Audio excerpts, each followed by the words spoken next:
Hello everyone. এই কোর্সে আমরা web and mobile application development সম্পর্কে পড়বো। মিডের আগে আমরা মোবাইল অ্যাপ্লিকেশন ডেভেলপমেন্ট পার্টটা শেষ করবো এবং মিডের পরে আমরা ওয়েব অ্যাপ্লিকেশন ডেভেলপমেন্ট পার্টটা শেষ করবো। মোবাইল অ্যাপ্লিকেশন ডেভেলপমেন্টের জন্য আমরা রিঅ্যাক্ট নেটিভ পড়বো, আর ওয়েব অ্যাপ্লিকেশন ডেভেলপমেন্টের জন্য আমরা শুধু রিঅ্যাক্ট পড়বো। সো মোবাইল অ্যাপ্লিকেশন ডেভেলপমেন্টের জন্য রিঅ্যাক্ট নেটিভ, আর ওয়েবের জন্য রিঅ্যাক্ট। এই দুইটাই হলো জাভাস্ক্রিপ্টের উপর বেস করে তৈরি করা ফ্রন্ট এন্ড ফ্রেমওয়ার্ক। যেহেতু তোমরা আগের সেমিস্টারে একটা ব্যাক এন্ড ফ্রেমওয়ার্ক শিখে আসছো, তো ওখান থেকে এই জন্য এই সেমিস্টারে আমরা ফ্রন্ট এন্ড ফ্রেমওয়ার্ক শিখবো। আগের সেমিস্টার নলেজগুলো, ফর এক্সাম্পল তোমরা জানো কিভাবে এপিআই তৈরি করতে হয়, সেই নলেজগুলো আমরা এই সেমিস্টারে কাজে লাগাবো। তো যাই হোক, এই দুইটা ফ্রেমওয়ার্ক, পার্টিকুলারলি এই দুইটা ফ্রেমওয়ার্কে কেন আমরা এই সেমিস্টারে পড়বো, এইটা হলো আমরা ক্লাসে এক্সপ্লেন করব। আর এই দুইটার জন্য আমার প্রিরিকুইজিট হিসাবে লাগবে হলো আমার এই জিনিসটা, জাভাস্ক্রিপ্ট। প্রথম উইকে আমরা এই জাভাস্ক্রিপ্টের ফান্ডামেন্টাল নলেজটা গ্যাদার করব, দেন তারপরে আমরা এই রিঅ্যাক্ট নেটিভ শুরু করব এবং মিডের পরে রিঅ্যাক্ট শুরু করব। ইউজুয়ালি আমরা একটা প্রোগ্রামিং ল্যাঙ্গুয়েজ শিখতে একটা সেমিস্টার বা একটা সেমিস্টারে হাফ পার করে দিই, কিন্তু যেহেতু আমরা এই সেমিস্টারে মানে মোটামুটি মেজর দুইটা ফ্রেমওয়ার্ক শিখবো, একটা হলো রিঅ্যাক্ট এবং রিঅ্যাক্ট নেটিভ, তো তাই আমরা খুব বেশি সময় পাবো না। এই জন্য এক উইকের মধ্যে, জাস্ট ফার্স্ট উইকের মধ্যে আমরা এই জাভাস্ক্রিপ্টটা শেষ করবো। আমাদের যেটুকু নলেজ দরকার সেটুকু গ্যাদার করবো। রিঅ্যাক্ট নেটিভ বা জাভাস্ক্রিপ্ট, এই তিনটার কোনোটারই খুব অ্যাডভান্স লেভেলের নলেজ আমরা নিতে পারবো না এই সেমিস্টারে। ফার্স্ট অফ অল আমাদের সময় খুব কম, এবং এই তিনটাই আমাদেরকে কভার করতে হবে আর কি। সরি, দুটা কভার করতে হবে, আর জাভাস্ক্রিপ্ট হলো প্রিরিকুইজিট আর কি। As far age I know, তোমরা এর আগের কোনো কোর্সে জাভাস্ক্রিপ্ট পড়ো নাই, তো এই জন্য আর কি এই ফার্স্ট উইকটা আমাদেরকে জাভাস্ক্রিপ্টের যতটুকু লাগবে আমার মোটামুটি রিঅ্যাক্ট নেটিভ এবং রিঅ্যাক্টের জন্য আমরা ততটুকু শিখবো। মোবাইল অ্যাপ্লিকেশন ডেভেলপমেন্টের জন্য যে রিঅ্যাক্ট নেটিভটা শিখবো, এই রিঅ্যাক্ট নেটিভের খুব বেশি অ্যাডভান্স কোনো টপিক না শিখলেও মোটামুটি যে কোনো বেসিক অ্যান্ড্রয়েড বা আইওএস অ্যাপ কীভাবে তৈরি করা যায় সেই নলেজটুকু আমরা গ্যাদার করবো। এবং এটা ওয়েব অ্যাপ্লিকেশন ডেভেলপমেন্টের ক্ষেত্রেও সেম। আমরা খুব অ্যাডভান্স কিছু শিখবো না, বাট যত আমরা কাজ চলে যায় এরকম কিছু শিখবো, বা আমাদের নলেজটাকে এমন একটা পর্যায়ে নিয়ে যাব যাতে এই কোর্সের পরে আমরা বুঝতে পারি যে আমাদেরকে আর কী কী টপিক শিখতে হবে, বা অ্যাটলিস্ট কোনো একটা প্রজেক্ট নিয়ে যদি আমরা কাজ করা শুরু করি, তাহলে যাতে বুঝি যে আমরা কতটুকু পারি এবং যে অংশটা আমরা পারি না সেটা কিভাবে শিখতে হবে। তো এইটাই আসলে আমাদের এই কোর্সের মেইন টার্গেট। তো এখন শুরু করা যাক। প্রথমেই আসি জাভাস্ক্রিপ্ট ল্যাঙ্গুয়েজটা নিয়ে। জাভাস্ক্রিপ্ট প্রোগ্রামিং ল্যাঙ্গুয়েজটা কেন আসছে বা আমাদের কি দরকার এটা নিয়ে। জাভাস্ক্রিপ্ট ল্যাঙ্গুয়েজটা তৈরি করা হয়েছে to make web pages alive. এটা বলতে বোঝায়, ধরো আমরা যদি শুধুমাত্র এইচটিএমএল দিয়ে একটা ওয়েব পেজ তৈরি করি, তো আসলে আমরা স্ট্যাটিক এবং ডাইনামিক ওয়েব পেজের মধ্যে ডিফারেন্সটা বুঝি। স্ট্যাটিক ওয়েব পেজের কোনো প্রসেসিং পাওয়ার থাকে না, বা অন দ্য গোতে এর কোনো কিছু চেঞ্জ করা সম্ভব হয় না। তো এই জন্য আসলে আমার জাভাস্ক্রিপ্টটা দরকার, যাতে আমার পেজ লোড হওয়ার সময় বা অন দ্য গোতে যেন আমি পেজের কন্টেন্টগুলো চেঞ্জ করতে পারি। তো এইটাই বেসিক্যালি আমার ডায়নামিক ওয়েবসাইট। এই কন্টেন্টগুলো কিভাবে চেঞ্জ করা যায়, বা কেন আমার এই কন্টেন্টগুলো চেঞ্জ করা দরকার, আমরা খুব ছোট একটা এক্সাম্পল দিয়ে বুঝি। ধরো আমরা একটা ওয়েব পেজে একটা ফর্ম ফিল আপ করতেছি, এরকম দুইটা ফিল্ড আছে। তো এই প্রথম ফিল্ডটাতে আমাদের ফিল আপ করতে হবে ডিস্ট্রিক্টের নাম, সরি, ওকে, প্রথম ফিল্ডটাতে আমরা ফিল আপ করবো হলো ডিভিশন। এগুলো হলো ইনপুট ফিল্ড আর কি। তো আমরা এইচটিএমএল এর একদম বেসিক নলেজ আই গেস সবারই আছে। আর এইটাতে আমরা ফিল আপ করবো হলো ডিস্ট্রিক্ট। তো ধরো এইগুলো হলো আমার এক একটা ড্রপ ডাউন মেনু। সো যখন আমি ডিভিশনে ক্লিক করব, তখন আমার মনে করো ঢাকা,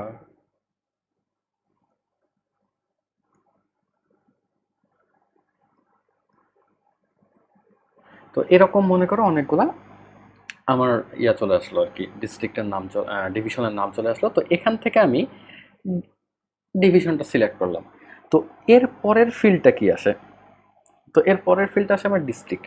তো এখন এই ডিস্ট্রিক্টের জায়গায় আমি কি কাজ করতে পারি, যে ধরো আমার ওয়েবসাইটটা যদি স্ট্যাটিক হয়, তাহলে আমাকে এইচটিএমএল কোড লেখার সময় কি করতে হবে, যে এই ড্রপ ডাউনে আমার যে জিনিসগুলো থাকবে,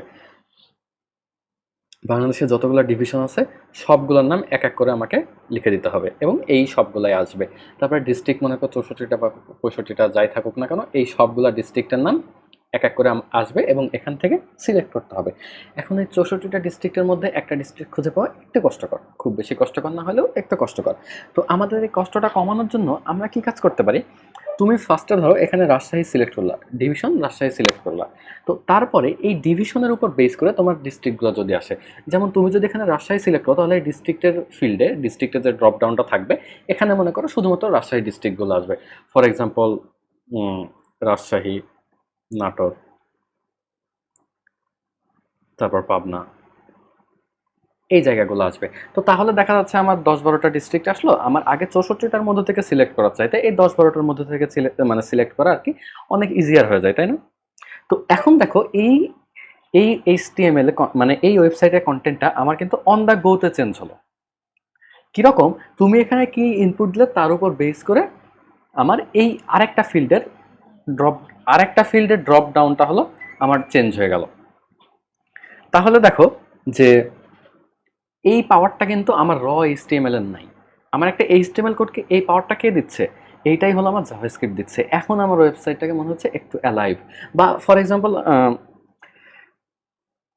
এরকম ধরো একটা বক্স আছে, এই বক্সে মনে করে একটা কালার করা আছে ইয়েলো।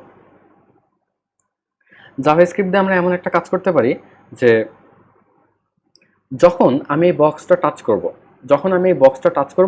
তখন এই বক্সের কালারটা চেঞ্জ হয়ে এটা পিঙ্ক হয়ে যাবে। টাচ বলতে আমি এখানে ধরো মাউস ক্লিক বোঝাচ্ছি। তাহলে এই যে মাউস ক্লিক ডিটেক্ট করার যে অ্যাবিলিটিটা, এই অ্যাবিলিটি কিন্তু আমার এইচটিএমএল এর নাই। এই অ্যাবিলিটিটা পাচ্ছে কার মাধ্যমে, এই আমার জাভাস্ক্রিপ্টের মাধ্যমে। ওকে, তো এখন মোটামুটি আমরা আইডিয়া পাইছি যে আমরা জাভাস্ক্রিপ্ট আসলে কেন ইউজ করব। এবার আসি যে এই ল্যাঙ্গুয়েজটাকে কেন জাভাস্ক্রিপ্ট বলা হচ্ছে, মানে এই জিনিসটা আসলে অনেক ফানি, কিন্তু তাও এক্সপ্লেন করি। এই ল্যাঙ্গুয়েজের প্রথমের নাম ছিল লাইভ স্ক্রিপ্ট। তো যখন এই ল্যাঙ্গুয়েজটা আসলে তৈরি করা হয় তখন জাভা অনেক বেশি পপুলার ছিল। তো ওই জাভার সাথে মিলায়ে so it was thought as a younger brother two Java. So ওই জাভার সাথে মিলাই আর কি এটার নাম রাখা হলো জাভা স্ক্রিপ্ট। আচ্ছা, এটা হলো আমার বেসিক হিস্টোরি বা কেন জাভাস্ক্রিপ্ট দরকার এটা। এবার সে জাভাস্ক্রিপ্ট ইঞ্জিন, জাভাস্ক্রিপ্ট কোথায় রান হয়? যে কোনো ব্রাউজারে আমার জাভাস্ক্রিপ্ট রান হইতে পারে। জাভাস্ক্রিপ্ট রান করার জন্য আমার বেসিক্যালি একটা ইঞ্জিন দরকার, যেটাকে বলা হয় হলো জাভাস্ক্রিপ্ট ইঞ্জিন। ওকে, তো এই জাভাস্ক্রিপ্ট ইঞ্জিনটা আমার যে ডিভাইসে থাকবে সেই ডিভাইসে আমার জাভাস্ক্রিপ্ট রান করতে পারে। ও আরেকটা জিনিস, এই জাভাস্ক্রিপ্ট ল্যাঙ্গুয়েজে যে কোডগুলো লেখা হয় বা যে প্রোগ্রামটা লেখা হয় এগুলোকে বলা হয় স্ক্রিপ্ট। এই প্রোগ্রামগুলোকে বলা হয় স্ক্রিপ্ট। আচ্ছা, তো যে কোনো ডিভাইসে যে ডিভাইসে আমার জাভাস্ক্রিপ্ট ইঞ্জিন আছে সেই ডিভাইসে আসলে আমার জাভাস্ক্রিপ্ট কোডটা রান করতে পারে। তো এটা কোনো ব্রাউজার হইতে পারে, এটা কোনো সার্ভার হইতে পারে, যে কোনো কিছু হইতে পারে। তো জাভাস্ক্রিপ্ট কোডটা কিভাবে কাজ করে, যে ধরো একটা ব্রাউজারের ক্ষেত্রে যদি আমি এক্সপ্লেইন করি, তো ব্রাউজারের ক্ষেত্রে তোমার যে এই জাভাস্ক্রিপ্ট ইঞ্জিনটা আছে, এই ইঞ্জিনটা ফার্স্টে এই জাভাস্ক্রিপ্ট কোডটা পার্স করে বা এই কোডটা রিড করে। এই কোডটা রিড করার পরে অন্য যে কোনো প্রোগ্রামিং ল্যাঙ্গুয়েজের মতো এই কোডটাকে মেশিন ল্যাঙ্গুয়েজে কনভার্ট করে বা কম্পাইল করে এবং তারপরে এই মেশিন ল্যাঙ্গুয়েজের কোডটা রান করা হয়, মানে জাস্ট অন্য যে কোনো ল্যাঙ্গুয়েজের মতো আর কি। ওকে, এর পরে আমরা দেখব যে এই জাভাস্ক্রিপ্ট কি করতে পারে বা কি করতে পারে না। তো এখানে আসলে আমরা ইন ব্রাউজার জাভাস্ক্রিপ্ট নিয়ে কথা বলবো, মানে এইচটিএমএল ফাইলের মধ্যে যে ব্রাউজারগুলো, মানে এইচটিএমএল ফাইলের মধ্যে যে জাভাস্ক্রিপ্টগুলো ইনক্লুড করা হয় বা যে জাভাস্ক্রিপ্টগুলো ব্রাউজারে রান করে। বেসিক্যালি জাভাস্ক্রিপ্ট আসলে অনেক সেফ একটা ল্যাঙ্গুয়েজ। এটা সেফ কেন বলা হচ্ছে, যে it does not provide low level access to memory or CPU. Okay, so এটা দিয়ে বোঝাচ্ছে যে ধরো একটা জাভাস্ক্রিপ্টের মানে একটা স্ক্রিপ্টের আমরা এখন থেকে স্ক্রিপ্ট বলতে জাভাস্ক্রিপ্টে মানে জাভাস্ক্রিপ্ট ল্যাঙ্গুয়েজে রান করা প্রোগ্রামকে বলবো। একটা স্ক্রিপ্টের এই পারমিশন নাই, যেহেতু এটা ব্রাউজারে চলতেছে, এই পারমিশন নাই যে তোমার হার্ড ডিস্কে কি কি ডেটা আছে সেই ডেটাগুলো রিড করার। সো এই যেহেতু ডেটা রিড করার বা রাইট করার অ্যাবিলিটি নাই, তাহলে এ বেসিক্যালি তোমার কোনো ডেটা ম্যানিপুলেটও করতে পারবে না। ওকে, বা তোমার ওএস এর যে ফাংশনালিটিগুলো আছে এইগুলোও আসলে ওএস এর কোড যে ফাংশনগুলো বা অ্যাপ্লিকেশনগুলো আছে এইগুলোও আসলে এই জাভাস্ক্রিপ্ট কোড দিয়ে অ্যাক্সেস করা যায় না, স্পেশাল পারমিশন লাগে। তাহলে এই জাভাস্ক্রিপ্টটা কি কি করতে পারে? আমার একটা এইচটিএমএল ফাইলে কোনো কিছু অ্যাড করতে পারে বা চেঞ্জ করতে পারে। ফর এক্সাম্পল, ইউজার বেসিসে আমার এইচটিএমএল ফাইলটা চেঞ্জ করতে পারে, একটু আগেই আমরা এক্সাম্পল দেখলাম আর কি। তারপরে কোনো একটা এইচটিএমএল কোনো একটা সেগমেন্টের বা কোনো একটা ডিভিশনের বা যে কোনো কিছুর স্টাইল চেঞ্জ করতে পারে, এক্সিস্টিং কন্টেন্ট চেঞ্জ করতে পারে। তারপরে আরেকটা জিনিস দেখলাম না, আরেকটা এক্সাম্পল দেখলাম না, যে হলো একটা বক্স আছে, এটাকে যদি আমি মাউস ক্লিক করি তাহলে এটা কালার চেঞ্জ করতেছে। তো একটা জাভাস্ক্রিপ্ট কোড দিয়ে তুমি you can easily react to user actions.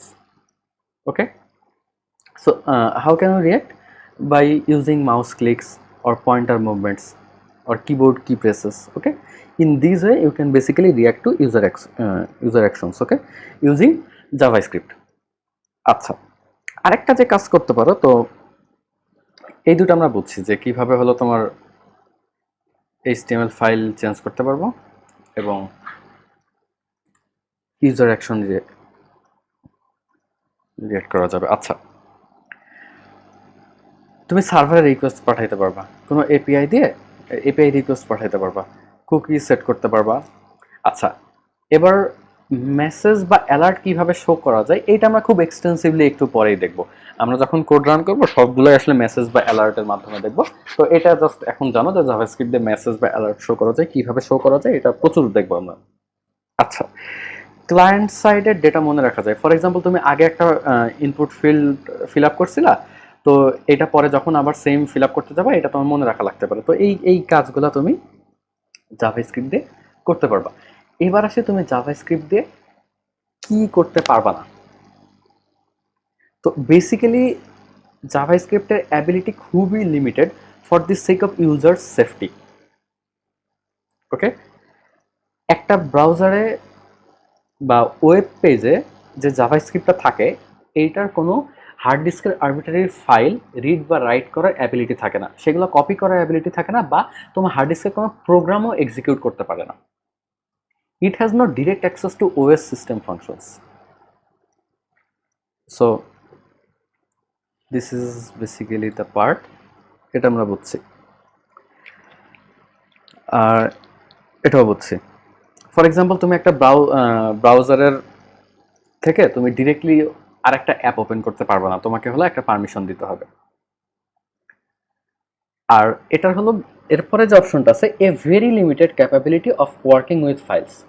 JavaScript দিয়ে যখন তুমি ফাইল নিয়ে কাজ করতে যাবা, ব্যাপারটা একদম সত্যি না যে তুমি ফাইল নিয়ে কাজ করতেই পারবা না।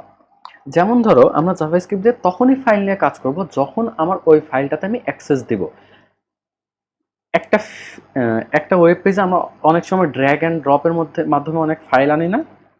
ওই ফাইলটা যখন আমি ড্র্যাগ অ্যান্ড ড্রপের মাধ্যমে আনলাম, তখন আমি ওই ফাইলটা নিয়ে ওই ওয়েব ব্রাউজার থেকে কাজ করতে পারবো, তাছাড়া কিন্তু পারি না।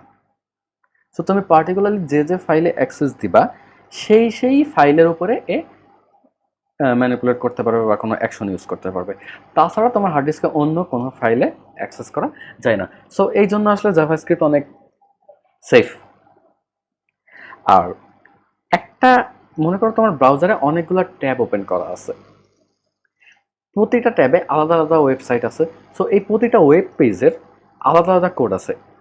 একটা ট্যাবের কোড বা একটা উইন্ডোর কোড, একটা উইন্ডোর জাভাস্ক্রিপ্ট আর একটা উইন্ডো বা ট্যাবের জাভাস্ক্রিপ্টের সাথে কমিউনিকেট করতে পারবে না। ফর এক্সাম্পল, তুমি একটা পেজে কোনো আচ্ছা, এটা এভাবে বোঝাই যে এটা হলো আমার ব্রাউজার, এখানে আমার দুইটা ইয়ে আছে, একটা ফেসবুক একটা ইউটিউব। ওকে, ইউটিউবের এক্সাম্পলটা না দিয়ে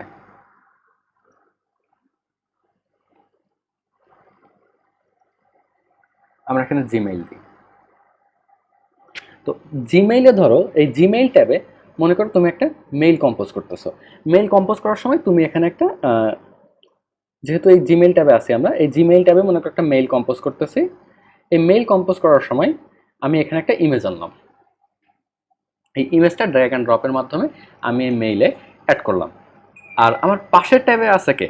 পাশের ট্যাবে আছে এফবি, এবং ফেসবুকে মনে করো আমার একটা চ্যাট উইন্ডো ওপেন করা আছে। এই যে ইমেজটা আমি এই জিমেইলের মধ্যে অ্যাড করলাম, এই ইমেজটার অ্যাক্সেস কিন্তু এই এফবি পাবে না। কারণ এই ফেসবুক ট্যাবে যে জাভাস্ক্রিপ্টগুলো আছে সেইগুলো ডিরেক্টলি তার পাশের ট্যাবের বা অন্য একটা উইন্ডোর জাভাস্ক্রিপ্টের সাথে কমিউনিকেট করতে পারবে না। এই অ্যাক্সেসটা শুধুমাত্র তুমি এই সোর্স থেকে আসা জাভাস্ক্রিপ্টকেই দিছো। ওকে, আচ্ছা, তো এই পয়েন্টটাও গেল। এবার লাস্ট যে পয়েন্টটা, এটা আসলে এর সাথেই রিলেটেড। ফর এক্সাম্পল, এই জিমেইল পেজগুলো মনে করে একটা সার্ভার থেকে ডেটা নিচ্ছে, গুগলের সার্ভার থেকে, আর ফেসবুক পেজটা ফেসবুকের সার্ভার থেকে ডেটা নিচ্ছে। তোমার এই জিমেইল পেজের যে জাভাস্ক্রিপ্টটা আছে বা যে স্ক্রিপ্টগুলো আছে, এইগুলা চাইলেই ফেসবুকের সার্ভার থেকে কোনো একটা ডেটা রিট্রিভ করতে পারবে না। একদমই পারবে না যে তা না, এই একটা ওয়েব পেজের স্ক্রিপ্ট যদি অন্য কোনো সার্ভার, তার নিজের সার্ভার বাদে, এই জিনিসটা একটু ভালো করে বোঝো যে আমি যখন জিমেইল ব্রাউজ করতেছি, তো জিমেইলের স্ক্রিপ্টগুলা কেবলমাত্র গুগলের যে সার্ভারগুলো আছে বা জিমেইলের ডেডিকেটেড যে সার্ভারগুলো আছে সেখান থেকে ডেটা রিট্রিভ করতে পারবে বা ডেটা রাখতে পারবে বা কোনো রিকোয়েস্ট দিতে পারবে। এটা ফেসবুক বা অন্য কোনো ওয়েবসাইটের সার্ভারে কোনো রিকোয়েস্ট দিতে পারবে না। যদি দিতে চাই তাহলে এটাকে এক্সপ্লিসিট পারমিশন বা এগ্রিমেন্ট থাকা লাগবে, যেটা হলো তোমার এইচটিটিপি হেডারে উল্লেখ থাকা লাগবে। তখনই কেবলমাত্র একটা স্ক্রিপ্ট তার অরিজিন যে সার্ভারটা, সেটা ছাড়া অন্য সার্ভার থেকে ডেটা রিট্রিভ করতে পারবে। ইন এনি আদার কেস এটা পারবে না। তো এই গেল মোটামুটি আমার জাভাস্ক্রিপ্ট কি করতে পারে এবং কি করতে পারে না। এবার আসি হোয়াট মেক্স জাভাস্ক্রিপ্ট ইউনিক। এটা আসলে খুব সিম্পল, যে ধরো এইচটিএমএল বা সিএসএস এর সাথে তুমি খুব ভালোভাবে জাভাস্ক্রিপ্ট ইউজ করতে পারবা। ফুল ইন্টিগ্রেশন বলতেছি এটাকে। আর মোটামুটি যে কোনো ব্রাউজার, তোমার এটা সাফারি হোক, ক্রোম হোক, মজিলা হোক, সব ব্রাউজারেই তুমি জাভাস্ক্রিপ্ট রান করতে পারবে। এটা রান করার জন্য তোমার এক্সট্রা কোনো অ্যাপ্লিকেশন ডাউনলোড বা ইনস্টল করতে হচ্ছে না। এটা হচ্ছে ল্যাঙ্গুয়েজেস ওভার জাভাস্ক্রিপ্ট। এইটা দিয়ে বোঝাই যে কিছু ল্যাঙ্গুয়েজ আছে। আরেকটা জিনিস, তো এই জাভাস্ক্রিপ্ট দিয়ে বেসিক্যালি তুমি সার্ভার অ্যাপ্লিকেশন, মোবাইল অ্যাপ্লিকেশন, যে কোনো কিছুই তৈরি করতে পারবো আর কি। আচ্ছা, কিছু ল্যাঙ্গুয়েজ আছে যেগুলোর হলো জাভাস্ক্রিপ্টের উপর বেস করে তৈরি। ফর এক্সাম্পল কফি স্ক্রিপ্ট, এটা জাভাস্ক্রিপ্টের উপরে বেস করে তৈরি। জাভাস্ক্রিপ্ট খালি সিনট্যাক্সগুলো চেঞ্জ, কোর ফাংশনালিটি সেম, কিন্তু সিনট্যাক্সগুলো চেঞ্জ।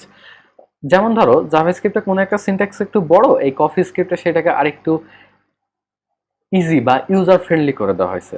তো এইভাবে এই কফি স্ক্রিপ্ট, ফ্লো, ডার্ট, এই তিনটা বা আরও ল্যাঙ্গুয়েজ আছে কিছু, এই ল্যাঙ্গুয়েজগুলো বা টাইপ স্ক্রিপ্ট আরেকটা, এই ল্যাঙ্গুয়েজগুলো তোমার সামহাউ জাভাস্ক্রিপ্টের উপরে বেস করে বানানো, যে মেইন কোর ফাংশনালিটিগুলো সব কিছুই জাভাস্ক্রিপ্টের মতো, কিন্তু ইউজারের কনভেনিয়েন্সের জন্য বা আর একটু বেশি ইউজার ফ্রেন্ডলি বানানোর জন্য এগুলো সিনট্যাক্সগুলো একটু চেঞ্জ করে দেওয়া হয়েছে।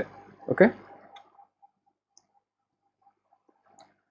সো আমরা বলতে পারি যে জাভাস্ক্রিপ্ট ইনিশিয়ালি এটা হলো তোমার ব্রাউজার ওরিয়েন্টেড ল্যাঙ্গুয়েজ হিসেবে তৈরি করা হলেও এখন আসলে অলমোস্ট সব এনভায়রনমেন্টেই জাভাস্ক্রিপ্ট ইউজ করা হয়।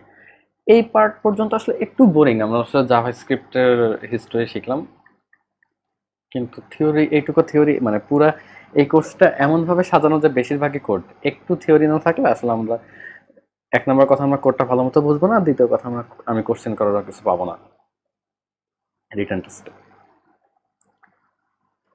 এবার যে জিনিসটা পড়বো সেটা হলো কোড এডিটরস। এটা তোমরা জানো, যেহেতু সব অনেকগুলো তোমরা অ্যাপ্লিকেশন ডেভেলপমেন্ট বেসড কোর্স করে আসছো। প্রথমটা হলো আইডি। আইডি হলো ইন্টিগ্রেটেড ডেভেলপমেন্ট এনভায়রনমেন্ট। এটা আসলে একটা ফুল ফ্লেজ সফটওয়্যার ডেভেলপমেন্ট এনভায়রনমেন্ট আর কি। এখানে তোমার পুরো একটা প্রজেক্ট কিভাবে হ্যান্ডেল করবা ফাইলগুলা অর্গানাইজেশন, তারপরে হলো অনেক সময় এক্সট্রা টার্মিনাল। একটা প্রজেক্ট হ্যান্ডলিং করার জন্য তোমার যা যা লাগে, ফাইল অর্গানাইজেশন, তারপরে হলো গিট গিট হ্যান্ডলিং, এই সব কিছু তোমার হলো আইডি প্রোভাইড করে। এর খুব ভালো একটা এক্সাম্পল হলো ভিএস কোড বা ইন্টেলিজে। ডিফারেন্ট ফাইলের মধ্যে সুইচিং বেসিক্যালি খুবই ইজি আইডিতে, কিন্তু এই আইডিগুলো একটু বেশি পাওয়ার হাঙ্গ্রি। অন্যদিকে আমাদের যেটা আছে সেটা হলো লাইট ওয়েট এডিটরস। এগুলোকে আমরা অনেক সময় টেক্সট এডিটর বলেও চিনি। যেমন ধরো ভিম, নোটপ্যাড প্লাস প্লাস। এগুলো কি করে, যে তোমার সিঙ্গেল যদি কোনো ফাইল থাকে, এগুলো খুব ফাস্ট আর কি, মানে অনেক লাইট ওয়েট, সো খুব ফাস্ট এগুলো এডিট করা যায়। তুমি যদি মনে করো নর্মাল সি কম্পিটিটিভ প্রোগ্রামিং এর জন্য সি করতেছো, তোমার আসলে অনেক পাওয়ার হাঙ্গ্রি আইডি দরকার নাই, কারণ এখানে তুমি সবসময় একটা ফাইল নিয়ে কাজ করতেছো। সেই ক্ষেত্রে আসলে লাইট ওয়েট এডিটরগুলো ভালো। কিন্তু তুমি যখন একটা প্রজেক্ট নিয়ে কাজ করবা, যখন আর কি তোমাকে প্রজেক্টটা অনেকের সাথে শেয়ার করা লাগবে, তারপরে গিট রিপোজিটরি হ্যান্ডেল করা লাগবে, বিভিন্ন ফাইলের মধ্যে তোমার চেঞ্জগুলো কন্টিনিউয়াসলি মনে রাখা লাগবে, যে কোন কোন ফাইলে নতুন চেঞ্জ আসছে, এগুলো আবার আপলোড গিটে আপলোড দিতে হবে। তো এইরকম বেসিক এই ফাংশনালিটিগুলো যখন লাগে, তখন আসলে আমরা আইডি ইউজ করি। এই সেমিস্টারে আমরা ভিএস কোড ইউজ করবো সবাই। আমি আসলে এভাবে বলে দিতে পারি না যে সবাই ভিএস কোড ইউজ করে। আমার ভিএস কোডটা ভালো লাগে, তো তোমরা মানে সব দিক দিয়ে আর কি, তো তোমরা যদি চাও ভিএস কোড ইউজ করতে পারো এই দুটা ডেভেলপমেন্টের জন্য, রিঅ্যাক্ট নেটিভ এবং রিঅ্যাক্ট। আচ্ছা, আমরা এই স্ক্রিপ্ট যেগুলো লিখব,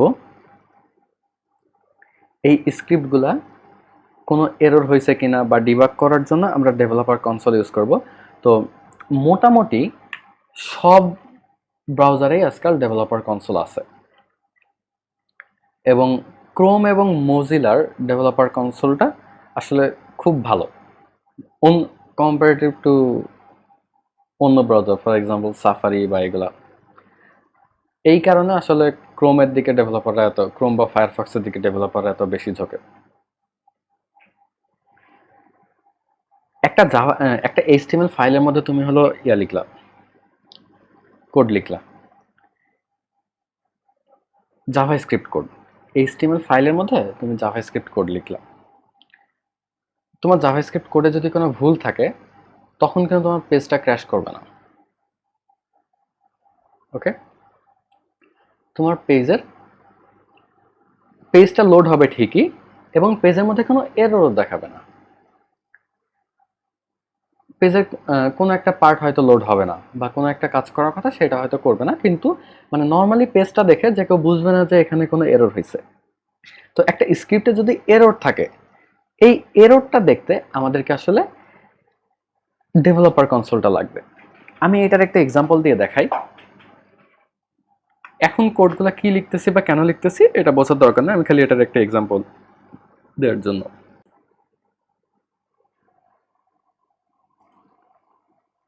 আই হোপ তোমরা আমার স্ক্রিনে একটা ভিজুয়াল স্টুডিও কোড এনভায়রনমেন্ট দেখতে পাচ্ছ, এবং আর একটা হলো ব্রাউজার, ক্রোম ব্রাউজার। তো এখানে আমরা ক্রোম ব্রাউজার ইউজ করছি, কারণ ক্রোম ব্রাউজারে আমরা আউটপুটটা দেখব। বেসিক্যালি জাভাস্ক্রিপ্ট শেখার সময় আমরা ওয়েব পেজ নিয়ে কাজ করব। আমরা কোডটা লিখবো এইচটিএমএল এবং জাভাস্ক্রিপ্টে, আর সেটা আউটপুট আসবে একটা ওয়েব পেজ আকারে। তো শুরুতে মনে করো আমি একটা ফাইল ক্রিয়েট করতেছি,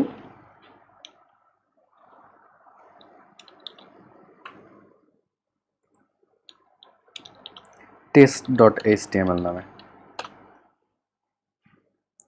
তো এখানে আমি একদম বেসিক কিছু এইচটিএমএল কোড লিখে রান করি।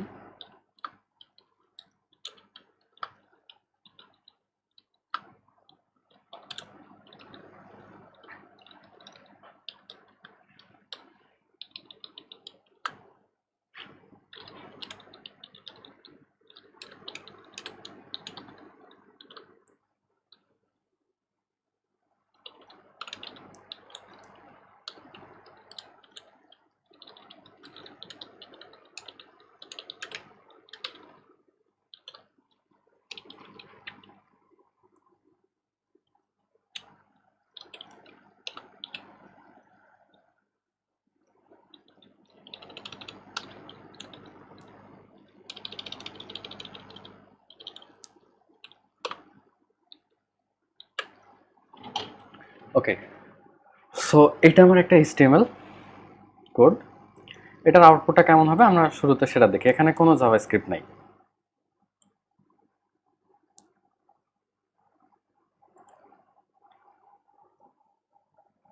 সরি,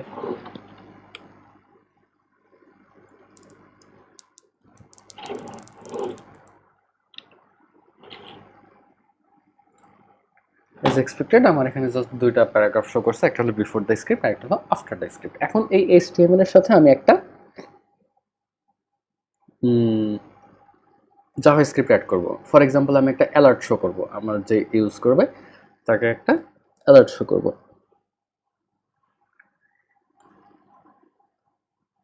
অ্যালার্টটা কিভাবে শো করা যায়? তো এখন বেসিক্যালি আমরা জাভাস্ক্রিপ্ট কোডের মধ্যে ঢুকে গেলাম, যে ব্যাপারটা হলো যে জাভাস্ক্রিপ্ট দিয়ে কিভাবে কোড করবো, সিনট্যাক্সগুলো কেমন, সেই জিনিসগুলো আসলে দেখতেছি। একটা ওয়েব পেজে আমরা অনেকভাবে জাভা স্ক্রিপ্ট অ্যাড করতে পারি। যেমন ধরো আমি এভাবে লিখলাম,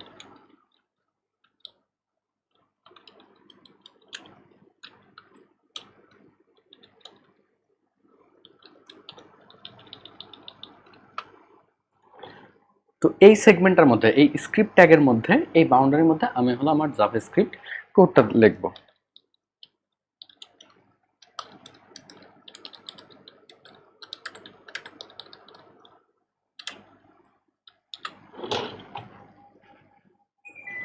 এখন এটা যদি আমি রান করি তাহলে আমার কি শো করা উচিত? বিফোর দ্য স্ক্রিপ্ট শো করা উচিত, দেন একটা অ্যালার্ট শো করা উচিত, তারপরে আফটার দ্য স্ক্রিপ্ট। দেখি এটা আমরা যেভাবে এক্সপেক্ট করতেছি সেভাবে কাজ করে কিনা।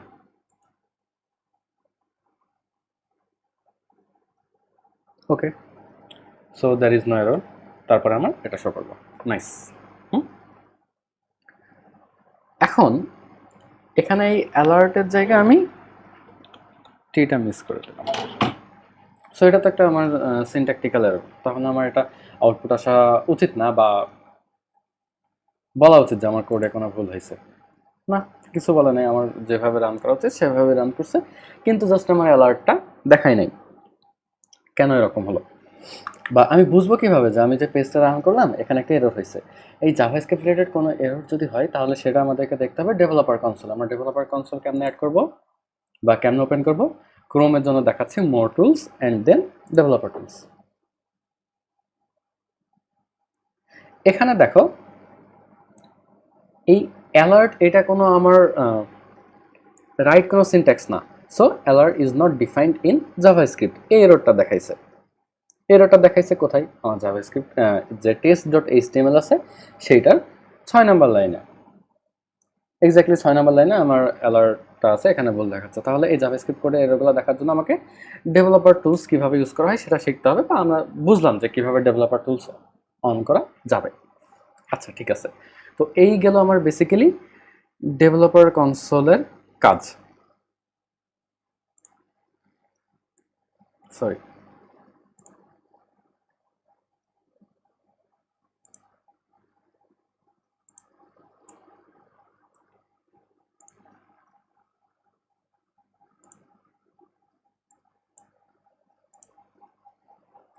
ওকে।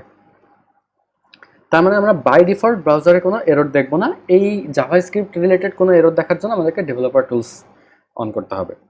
বা আমরা তো বুঝলামই যে আমার অ্যালার্টটা দেখাচ্ছে না, সো এই এররটা তো আমি বুঝলাম, কিন্তু অনেক সময় তুমি বুঝবে না যে কোনো এরর হয়েছে কিনা। সো ডেভেলপার টুলসে গেলেই তুমি বুঝতে পারবা, এরর দেখাবে, ওয়ার্নিং দেখাবে, অনেক কিছুই দেখাবে।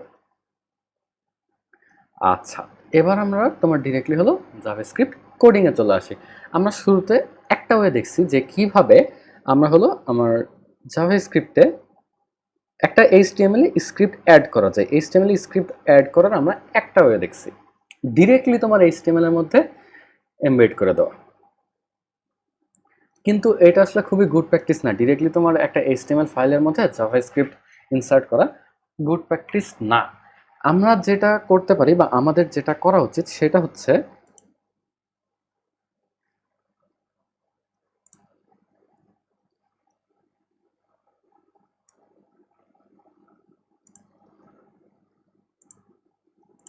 এই জাভাস্ক্রিপ্টগুলো আলাদা একটা ফাইলে লিখব, আলাদা একটা জাভাস্ক্রিপ্ট, এই স্ক্রিপ্টগুলো বেসিক্যালি আমরা আলাদা একটা ফাইলে লিখব। তাহলে ধরো এখানে আমি আরেকটা ফাইল তৈরি করি, এটার নাম দিয়ে মনে করো স্ক্রিপ্ট ডট জেএস। নাইস। তো এখানে আমি যে স্ক্রিপ্টটা লিখছিলাম বা আমি জাভাস্ক্রিপ্ট কোড যেটুকু লিখছিলাম এইটা আমি আমার স্ক্রিপ্ট ডট জেএস এ নিয়ে যাই। আর এখানে যে এররটা ছিল এই এররটা আমি মুছে দিই। আচ্ছা, তাহলে আমার এখানে তো একটা স্ক্রিপ্ট থাকা লাগবে। এই স্ক্রিপ্টটা কোড থেকে কই থেকে আসবে, আমাকে সোর্স বলে দেওয়া লাগবে। আমার সোর্স ইকুয়াল টু সেম ফোল্ডারে আছে যেহেতু, তো সো এখানে তোমরা চাইলে রিলেটিভ পাথ ইউজ করতে পারো বা তোমরা টোটাল পাথটাও ইউজ করতে পারো। যেমন ধরো আমি যদি এখানে টোটাল পাথ ইউজ করি তাহলে আমাকে কি লিখতে হতো, স্ল্যাশ ইউজার্স, তারপরে আমার যে ফোল্ডার আছে ডেস্কটপ, তারপরে SW4637, তারপর TCH, তারপরে এখানে স্ক্রিপ্ট ডট জেএস। তো এই পুরা পাথটা দিতে হতো। আর যেহেতু দুটাই TCH ফোল্ডারে আছে তাই এই জন্য আমাকে রিলেটিভ ফোল্ডার ইউজ করলেই হচ্ছে। তো আমার এই জাভাস্ক্রিপ্ট ফাইলের সোর্সটা দিয়ে দিলাম। এখন দেখি আমার আগে যেভাবে কাজ করতেছিল সেম ভাবে কাজ করে কিনা। ডেভেলপার কনসোল আপাতত আমি ক্লোজ করে দিচ্ছি। দেখো, so before the script, okay press করলাম, আফটার দ্য স্ক্রিপ্ট। তাহলে আমরা যেভাবে এক্সপেক্ট করছি সেভাবে কাজ করছে। একটা মজার জিনিস হচ্ছে যে তুমি ধরো এখানে সোর্স অ্যাড করলা, তারপরেও আবার এখানে কোনো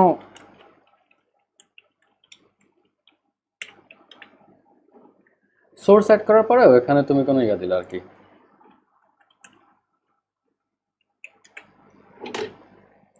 জাভাস্ক্রিপ্ট কোড লিখলা।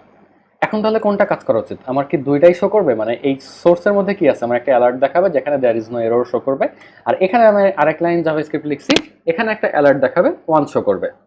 তো আমার এক্সপেক্টেড আউটপুট কি হওয়া উচিত, বা আউটপুট অ্যাকচুয়ালি কি হওয়া উচিত দেখা যাক। আমরা যদি এটাকে রিলোড করি, ওকে বিফোর দ্য স্ক্রিপ্ট আমার এই পর্যন্ত রান হলো, দেন আমার জাভাস্ক্রিপ্ট রান হলো, there is no error show করলো। এরপরে কি শো করা উচিত, অ্যালার্ট, মানে ওয়ান শো করা উচিত না, ওয়ান শো করলো না, ডিরেক্টলি আমার আফটার দ্য স্ক্রিপ্টে চলে গেল। তার মানে কি, আমি যদি সোর্সে কোনো জাভাস্ক্রিপ্ট ফাইল দিয়ে দিই তাহলে এই ট্যাগের মধ্যে তুমি যত লাইন জাভাস্ক্রিপ্ট লেখো না কেন সেই পুরো জিনিসটাকে ইগনোর করবে, ইগনোর করে শুধুমাত্র আমার ফাইলে যে জাভাস্ক্রিপ্টটা আছে সেটা রান করবে।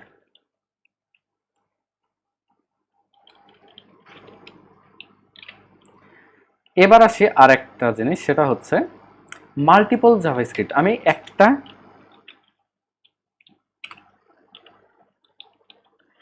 HTML ফাইলে আমি মাল্টিপল জাভাস্ক্রিপ্ট অ্যাড করতে পারি। যেমন ধরো এখানে আমার স্ক্রিপ্ট ডট জেএস আছে, আমি স্ক্রিপ্ট টু ডট জেএস নামে আরেকটা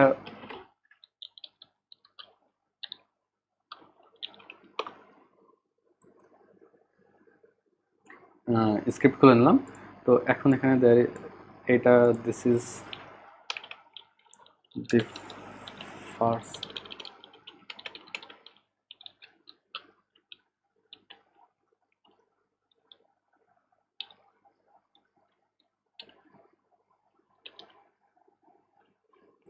সো এই পুরো জিনিসটা আমি কপি করে নিচ্ছি,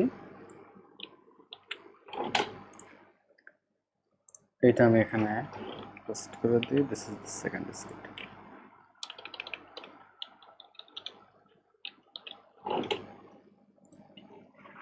এখন আমার দুইটা স্ক্রিপ্টই শো করা উচিত। তুমি এখানে যতগুলো স্ক্রিপ্ট ট্যাগ দিবা, যতগুলো সোর্স দিবা, সবগুলো স্ক্রিপ্টই শো করা উচিত। তাহলে আমার প্রথমে এক্সপেক্টেড আউটপুট কি, প্রথমে আমার দিস ইজ দ্য ফার্স্ট স্ক্রিপ্টের অ্যালার্টটা দেখাবে এবং তারপরে দিস ইজ দ্য সেকেন্ড স্ক্রিপ্টের অ্যালার্ট দেখাবে এবং ফাইনালি আমার আফটার দ্য স্ক্রিপ্ট প্যারাগ্রাফটা প্রিন্ট করবে। এখন দেখা যাক যে এটা হয় কিনা। আমি রিলোড দিলাম, ফার্স্ট স্ক্রিপ্ট দেখালো, তারপরে সেকেন্ড স্ক্রিপ্ট, ডান। ওকে,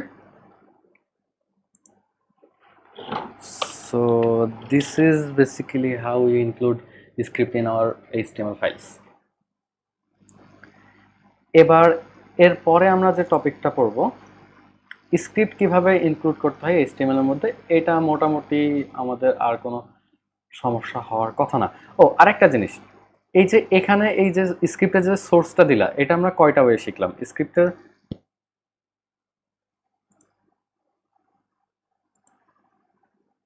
স্ক্রিপ্টের সোর্স দেওয়ার জন্য আমরা বেসিক্যালি আহ, একটা শিখলাম হলো রিলেটিভ পাথ, এরপরে যেটা শিখলাম সেটা হলো অ্যাবসোলিউট পাথ,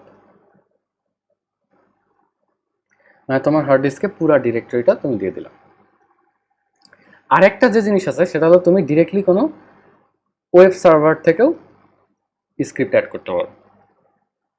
ওকে, তোমার যদি মানে এই স্ক্রিপ্টটা যদি কোনো ওয়েব সার্ভারে থাকে, তুমি ডিরেক্টলি তোমার এসআরসি ইকুয়াল টু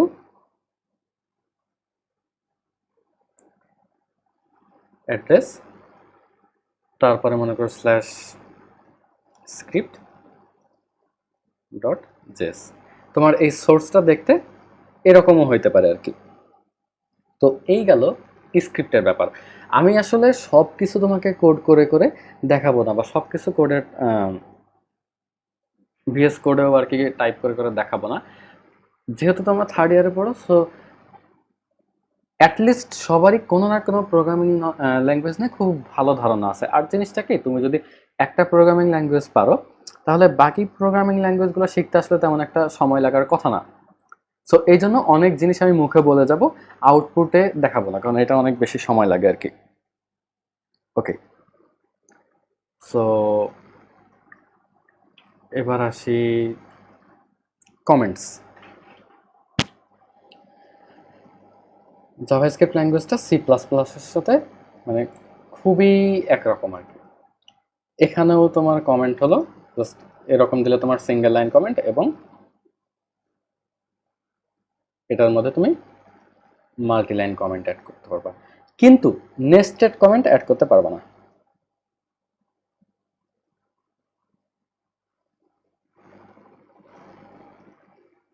কোনো নেস্টেড কমেন্ট অ্যাড করতে পারো। নেস্টেড কমেন্ট বলতে কিরকম, এরকম দিলে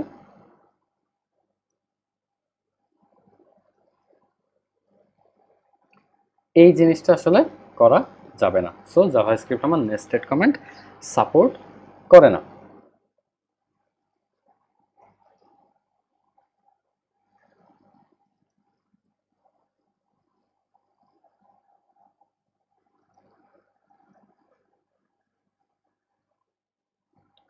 এই মোটামুটি গেল আমার হলো স্ক্রিপ্ট এবং কমেন্টস। এবার খুব ইম্পর্ট্যান্ট একটা জিনিস নিয়ে আমরা দেখব, সেটা হচ্ছে সেমিকোলন।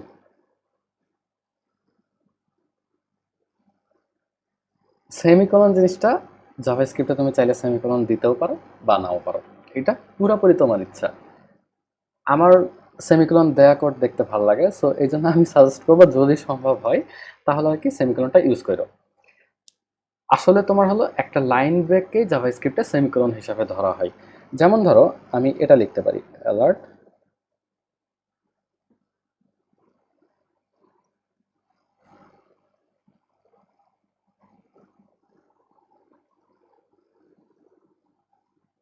তো এই জিনিসটা যদি লিখি তাহলে আমার আউটপুটটা কি দেখাবে। প্রথমে একটা হলো আমার এরকম অ্যালার্ট আসবে যেখানে হ্যালো লেখা উঠবে, তারপর আমি যদি এখানে ওকে প্রেস করি তাহলে এটা মুছে যাবে, এখানে আবার ওয়ার্ড লেখা উঠবে, তাই তো আউটপুটটা তো এরকমই হওয়া উচিত। এখন তুমি যদি এখানে সেমিকোলন দাও, তাও সেম আউটপুট আসবে, কোনো সমস্যা নেই। কিন্তু তুমি এই কাজটা করতে পারবে না।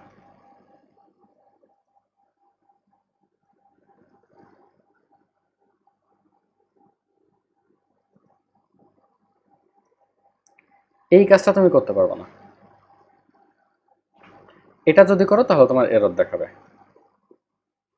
তুমি যদি সেমিকোলন না দাও তাহলে তোমাকে দুইটা স্টেটমেন্ট, এগুলোকে আমার স্টেটমেন্ট বলতেছে অ্যালার্ট, এই দুইটা স্টেটমেন্টের মাঝে তোমাকে অবশ্যই একটা লাইন ব্রেক দিতে হবে। আর যদি সেমিকোলন ইউজ করো তাহলে তোমার লাইন ব্রেকটা দেওয়া লাগবে না। যেমন তো তুমি এরকম লিখতে পারো অ্যালার্ট,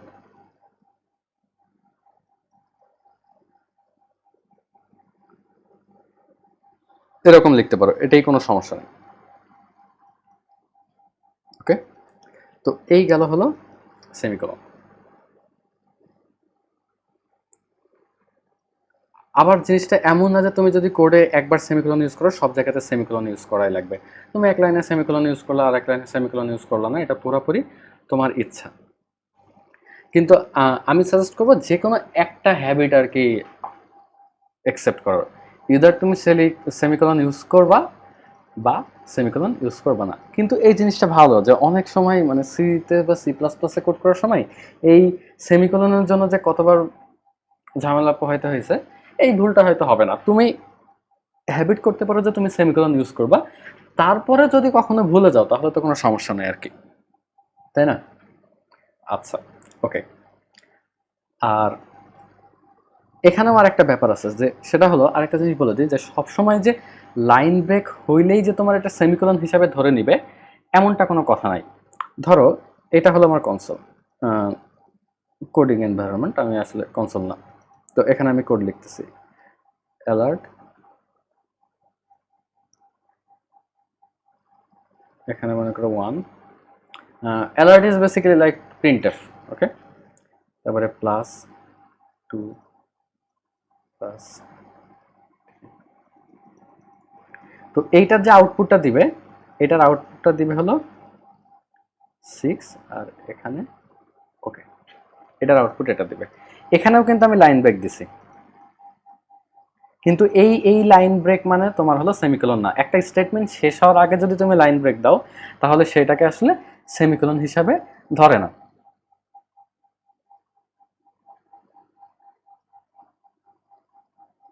যে কোনো একটা প্রোগ্রামিং ল্যাঙ্গুয়েজের সবচেয়ে ফান্ডামেন্টাল জিনিস হলো এর ভ্যারিয়েবলসগুলো। এবার আমরা জাভাস্ক্রিপ্টের ভ্যারিয়েবলগুলোর দিকে তাকাবো আর কি।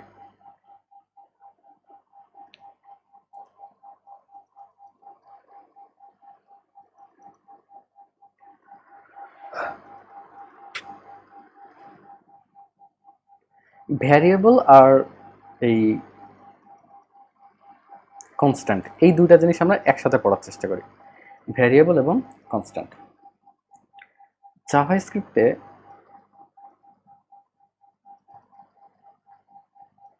ভ্যারিয়েবল লেখা হয় হলো লেট দিয়ে, এবং কনস্ট্যান্ট লেখা হয় হলো কনস্ট দিয়ে। সো এই ভ্যারিয়েবল আর কনস্ট্যান্টের মধ্যে ডিফারেন্স আমরা জানি। ভ্যারিয়েবলের ভ্যালু তুমি বারবার তোমার অন দ্য গোতে যতবার ইচ্ছা ততবার চেঞ্জ করতে পারবা, কিন্তু কনস্ট্যান্টের ভ্যালু একবার অ্যাসাইন হয়ে যাওয়ার পরে যদি আমি আবার এটা চেঞ্জ করতে যাই তখনই আমার এরর শো করবে। ওকে, সো জাভাস্ক্রিপ্টে আমরা ভ্যারিয়েবল কিভাবে তৈরি করব, লেট এ ইকুয়ালস 1, এটা হলো আমার জাভাস্ক্রিপ্টের ভ্যারিয়েবল। একটা মজার জিনিস হচ্ছে, তুমি যখন একটা ভ্যারিয়েবল ক্রিয়েট করবা তো তখন আর কি তোমাকে এইটার ডেটা টাইপটা কি এটা তোমাকে বলে দিতে হবে না, ওকে। সো এই ডেটা টাইপটা জাভাস্ক্রিপ্ট অটোমেটিক্যালি ক্যালকুলেট করে নেবে বা অ্যাসাইন করে দেবে। যেমন আমি যদি লেট এ ইকুয়াল টু 1, তাহলে এটাকে একটা নাম্বার ডেটা টাইপ, মানে জাভাস্ক্রিপ্টে কী কী ডেটা টাইপ আছে, কয় টাইপের ডেটা টাইপ আছে ওটা আমরা একটু পরে পড়বো, আগে এই জিনিসগুলো দেখে নিই। আবার তুমি যদি ধরো let TR equal to hello, তো এখানে এই যে এটা একটা ভ্যারিয়েবল, এই ভ্যারিয়েবলের ভ্যালুটা মানে ডেটা টাইপটা অটোমেটিক্যালি স্ট্রিং হিসাবে অ্যাসাইন করে দেবে। সো একটা ভ্যারিয়েবল ক্রিয়েট করার সময় এটার মধ্যে কি ডেটা থাকবে এইটা নিয়ে আসলে আমাদের এত চিন্তা না করলে হবে, যেহেতু আমাদের যে কোনো ডেটা টাইপের ভ্যারিয়েবল ক্রিয়েট করার সিস্টেমটা একই। আচ্ছা, তো একইভাবে আমরা যেহেতু ভ্যারিয়েবল ক্রিয়েট করতে পারছি, একইভাবে আমরা কনস্ট্যান্টও ক্রিয়েট করতে পারবো, কনস্ট এ ইকুয়াল টু 1। তো এই কনস্ট্যান্টের একটা এক্সাম্পল দেখি। যেমন ধরো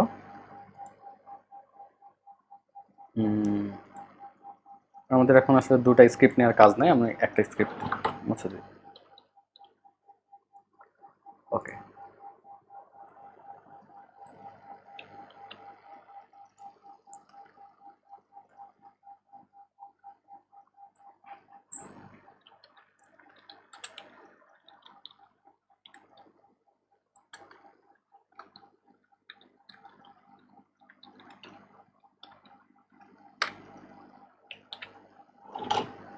সো এটার আউটপুটটা কি হওয়া উচিত? আমার just sorry sorry sorry sorry এখানে আসলে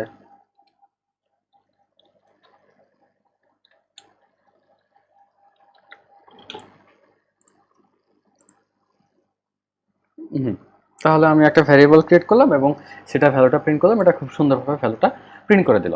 আচ্ছা, এবার ধরো আমি একটা কনস্ট্যান্ট ডিক্লেয়ার করি।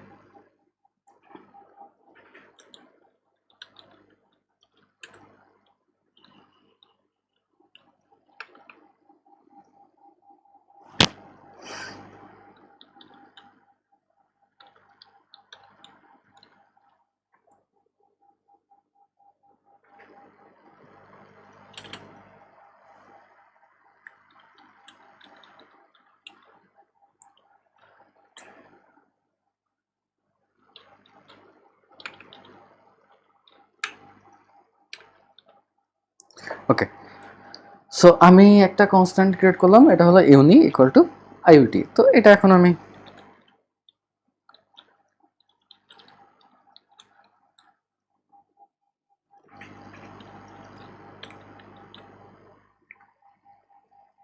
যদি পেজটা রিলোড করি তাহলে আমার কি হওয়া উচিত? ওকে, আইইউটি শো করলাম, কোনো সমস্যা নেই। এবার এই আমার কিবোর্ডে একটু ঝামেলা হয়েছে, আমি যদি শিফট প্রেস করি তাহলে আমার আর কি ফার্স্ট ক্যারেক্টারটা কেন যেন আসে না। আচ্ছা, ইউনিট ভ্যালুটা আমি চেঞ্জ করতে চাই, এটাকে আমি আইওটি থেকে ধরো বুয়েটে কনভার্ট করে দিলাম। ডান। এবার আমি আবার সেম ভ্যারিয়েবলটাই প্রিন্ট করব। তাহলে আমার দুইটা অ্যালার্ট আসা উচিত, প্রথমে আমার আইওটি অ্যান্ড দেন বুয়েট। এখন দেখা যাক যে এই অ্যালার্টটা আসে কিনা। ওকে, আইওটি আসলো, কোনো সমস্যা নেই, এবং আমার প্রোগ্রামটা ক্লোজ হয়ে গেল, কোনো এররও দেখায় নাই। আমার কোডে এরর হয়েছে কিনা এটা বোঝার জন্য আবার আমাকে কি করতে হবে, আবার সুন্দর করে আমি ডেভেলপার টুলসে চলে যাবো। নাইস, আমার কোডে একটা এরর আসছে 3 নাম্বার লাইনে। 3 নাম্বার লাইনে এররটা কি আসছে? Assignment to constant variable. So একটা কনস্ট্যান্ট ভ্যারিয়েবলে আমি দ্বিতীয়বার অ্যাসাইন করতে পারবো না। তো এই জিনিসটা আসলে ক্লিয়ার, রাইট? আচ্ছা, তো আমরা আবার আসলে আমাদের স্লাইডে চলে যাই। তো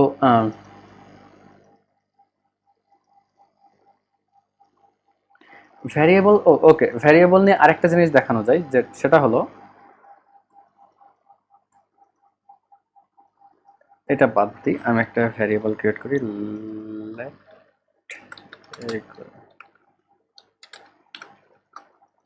one alert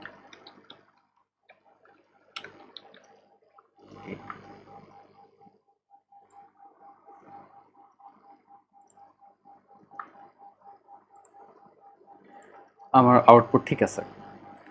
এখন ধরো আমি ভ্যারিয়েবল ডিক্লেয়ারের সময় লেট দিলাম না,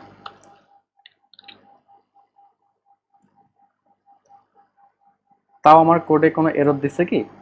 এখন এররটা দিছে কিনা চেক করে আসে।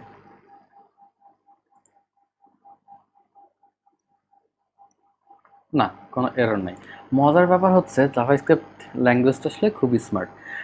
তুমি এখানে ডিক্লারেশন ছাড়াই একটা ভ্যারিয়েবল দিছো আর কি। এটাকে আমরা লেট দেই নাই এবং এই ভ্যারিয়েবলটাকে ডিক্লেয়ার করি নাই।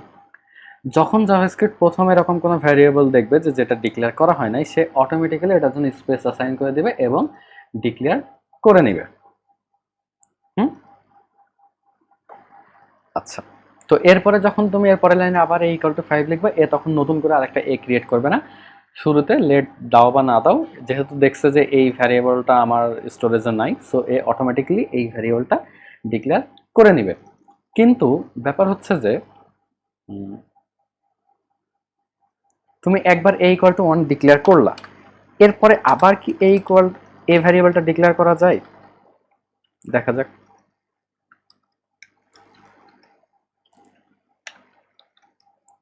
আমার কোড রান করি। না, আমার কোড রান হচ্ছে না। এখন এটা কেন হচ্ছে না? মানে রান হচ্ছে, বাট আমি যে আউটপুটটা এক্সপেক্ট করতেছি সেই আউটপুটটা পাচ্ছি না। আচ্ছা, আমার এরর আসছে, সেটা হলো can not access a before initialization. So এখানে তুমি এ ভ্যারিয়েবলটাকে ডিক্লেয়ার করছো এখানে, আবার তুমি এটাকে অ্যাক্সেস করার চেষ্টা করছো এখানে। সো একটা ভ্যারিয়েবলকে তুমি এ ভাবছে কি, তার মানে এটার অ্যাকচুয়াল ডিক্লারেশনটা এখানে এবং তুমি এটাকে এর আগে ইউজ করতেছো।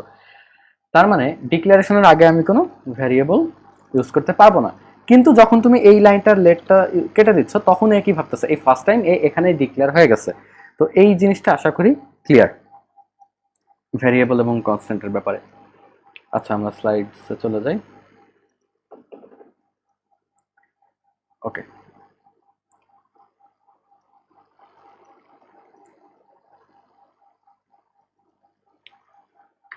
এবার আমরা দেখব হলো নেমিং কনভেনশন। ভ্যারিয়েবলের নেমিং কনভেনশন আসলে জাস্ট সি এর মতোই। তো জাস্ট শুধু এটা দুইটা লিমিটেশন আছে। এক নম্বর লিমিটেশন হলো যে কোনো একটা ভ্যারিয়েবল এটা কেবলমাত্র কয়েকটা জিনিস ক্যারি করতে পারবে, সেটা হলো যে কোনো লেটার। আর কি ক্যারি করতে পারবে? ডিজিট। আর সিম্বল কেবলমাত্র দুইটা সিম্বল ক্যারি করতে পারবে, একটা হলো আন্ডারস্কোর এবং আরেকটা হলো ডলার সাইন। এই তিনটা জিনিস যে কোনো letter, for example A to Z, এগুলা, তারপর 0 to 9, এই 10টা, আর সিম্বল আন্ডারস্কোর এবং ডলার। এর বাইরে কোনো সাইন তুমি ভ্যারিয়েবল বা কনস্ট্যান্টের নামে ইউজ করতে পারবে না। এটা হলো আমার ফার্স্ট কনস্ট্যান্ট। সেকেন্ড যে কনস্ট্যান্টটা, সেটা হচ্ছে কোনো ভ্যারিয়েবল বা কনস্ট্যান্টের নামের প্রথম যে ক্যারেক্টারটা, এইটা কখনোই নাম্বার হওয়া লাগবে না, নাম্বার হইতে পারবে না। এটা ডিজিট হইতে পারবে অথবা সিম্বল হইতে পারবে।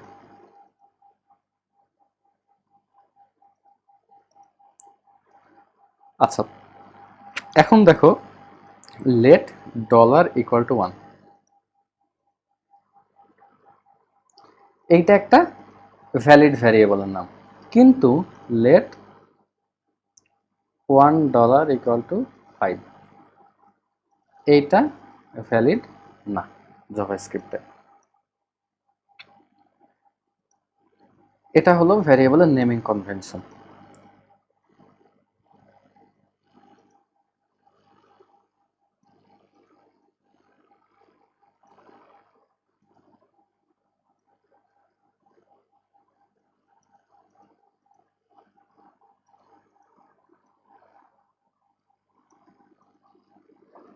আচ্ছা, আরো কিছু নেমিং কনভেনশন দেখবো, যেমন ধরো আচ্ছা, আমি অনেক আস্তে আস্তে বা স্লোলি কথা বলতেছি। সো তোমরা যখন ভিডিওগুলো দেখবা তখন এটাকে 1.5 টাইমস বা 2 টাইমস ফাস্টার করে দেখবা আর কি, এত স্লোলি দেখার দরকার নেই। ওকে, আরেকটা নেমিং কনভেনশন যেটা সবচেয়ে ইম্পর্টেন্ট, সবসময় এই পুরা কোর্সে যতগুলো ভ্যারিয়েবল ডিক্লেয়ার করবো বা কনস্ট্যান্ট ডিক্লেয়ার করবো, সবগুলোর নেম যেন মিনিংফুল হয়। কারোর প্রজেক্টে যদি আমি ABCD, এবি, ABC এরকম যদি কোনো ভ্যারিয়েবলের নাম দেখি, তখন আর কি তার জন্য হিউজ পেনাল্টি থাকবে।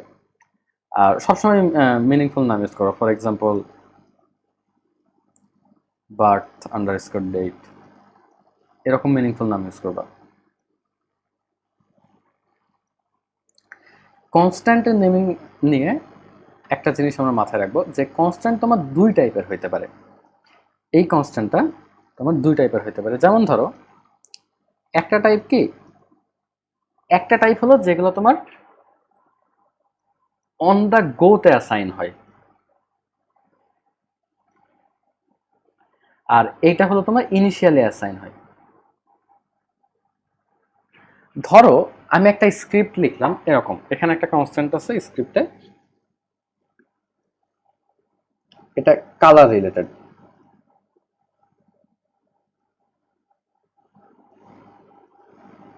কালারের মনে করো হেক্স কোড লিখতেছি।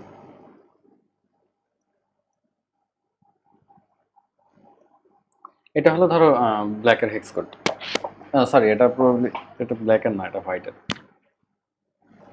যাই না বেসিক্যালি, মানে উল্টা উল্টা পাল্টা করে ফেলে এই দুটো জিনিস।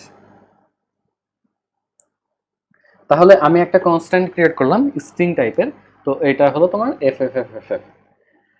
তো এই কনস্ট্যান্টটা সবগুলা ক্যাপিটাল। এই পয়েন্টটা কেন বললাম একটু পরেই বুঝবা। তো এটা ধরো আমার স্ক্রিপ্ট, স্ক্রিপ্ট বলতে জাভাস্ক্রিপ্ট কোড। এরপরে আমি আরেকটা কনস্ট্যান্ট ক্রিয়েট করলাম,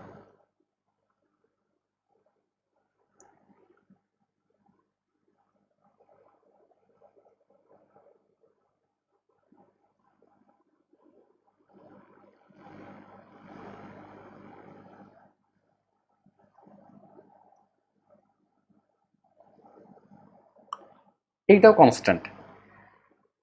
এই দুটাই কনস্ট্যান্ট। আমি তোমাকে বলে দিলাম যে আমার যে এজ, এই প্রোগ্রামটা রান করার সময় তো এই এজটা চেঞ্জ হবে না, এই জন্য আমি এটাকে কনস্ট্যান্ট করে দিলাম, কনস্ট্যান্ট ভেরিয়েবল হিসেবে ডিক্লেয়ার করলাম।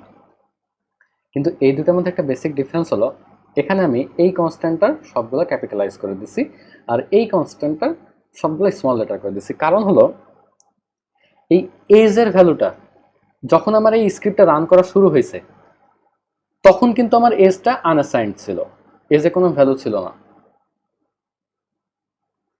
ওকে, সো যদি কোনো কনস্ট্যান্টের ভ্যালু অন দ্য গোতে ক্যালকুলেট হয়, এখানে এই ক্যালকুলেটিভ ফাংশনের মাধ্যমে আমার এই এজের ভ্যালুটা ক্যালকুলেট হয়েছে, তখন আমি চেষ্টা করব, এটা কোনো ম্যান্ডেটরি রুলস না, এটা জাস্ট একটা গুড প্র্যাকটিস, যদি অন দ্য গোতে আমার কোনো কনস্ট্যান্টের নাম আসে, কনস্ট্যান্টের ভ্যালু ক্যালকুলেট হয়, তখন আমরা সেটাকে স্মল লেটারে লিখব।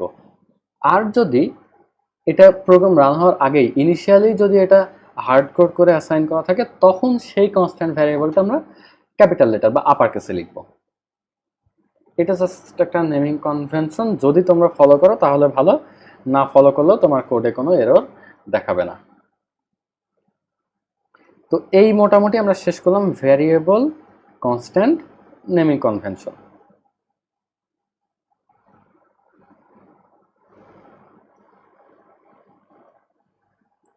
এরপর আমরা সবচেয়ে ইম্পর্টেন্ট টপিক পড়বো, সেটা হচ্ছে ডেটা টাইপস। এখানে আমি ডেটা টাইপগুলো দেখার সময় আর ভিজুয়াল স্টুডিও কোড বা আউটপুট হলো ব্রাউজারে শো করবো, কারণ এমনিতেই ভিডিওগুলো অনেক লেন্দি হয়ে যাচ্ছে। আমি ডেটা টাইপগুলো হলো এখানে লিখে দেখাবো, বা এই ডেটা টাইপ রিলেটেড যা যা থাকতে পারে আমি সব কিছু লিখে দেখাবো, এবং এগুলোর এক্সাম্পলগুলো তোমরা নিজেরা যখন ভিডিওগুলো দেখবা তখন আস্তে আস্তে একটু কোড করে মিলাই নিও যে আউটপুটগুলো ঠিক মতো আসে কিনা। তো বেসিক্যালি জাভা স্ক্রিপ্টে টোটাল 8টা ডেটা টাইপ আছে, 8 টাইপের ডেটা টাইপ হইতে পারে। কিন্তু a variable in JavaScript can contain any data. So basically a variable can at one moment be a string and at another moment be a number. যেসব programming language এই ফাংশনালিটিটা allow করে, they are called dynamically typed. That means there are data types but variables are not bound to any of them. So again, at one moment a variable can be a string and at another it can be a number. এটার একটা example দিই, আমরা জানি যে কিভাবে variable create করতে হয়। ধরো লেট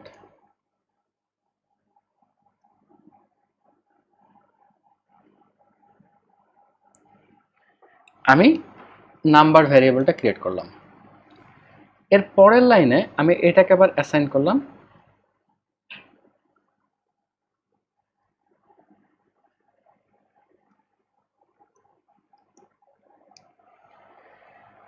একটা ভ্যারিয়েবলের টাইপ কি সেটা দেখার জন্য একটা ফাংশন আছে জাভাস্ক্রিপ্টে, সেটা হলো type of.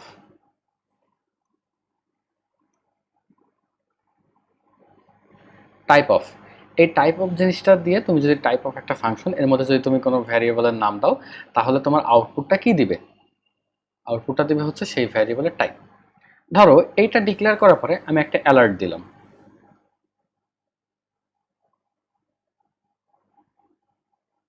Alert type of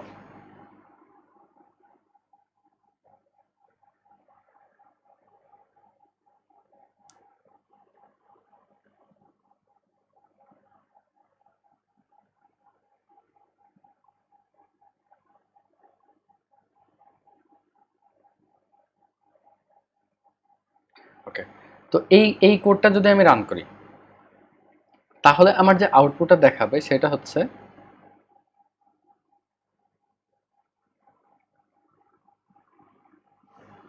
শুরুতে আমার একটা কনসোল দেখাবে, সেটা হলো সেখানে প্রিন্ট করবে হলো নাম্বার।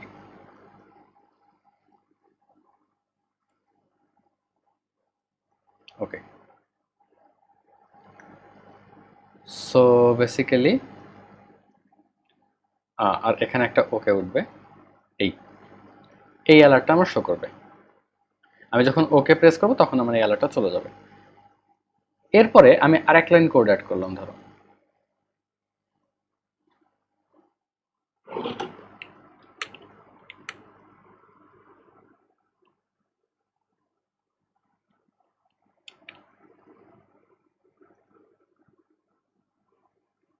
সেম কোড আমি আরেক লাইন কপি করলাম। তো এরপরে যখন আমি এখানে ওকে প্রেস করব তখন আমার জিনিসটা কি হবে, এই অ্যালার্টটা চলে যাবে। এই অ্যালার্ট যাওয়ার পরে আমার নতুন একটা অ্যালার্ট আসবে এবং সেই অ্যালার্টটা দেখতে হবে এরকম,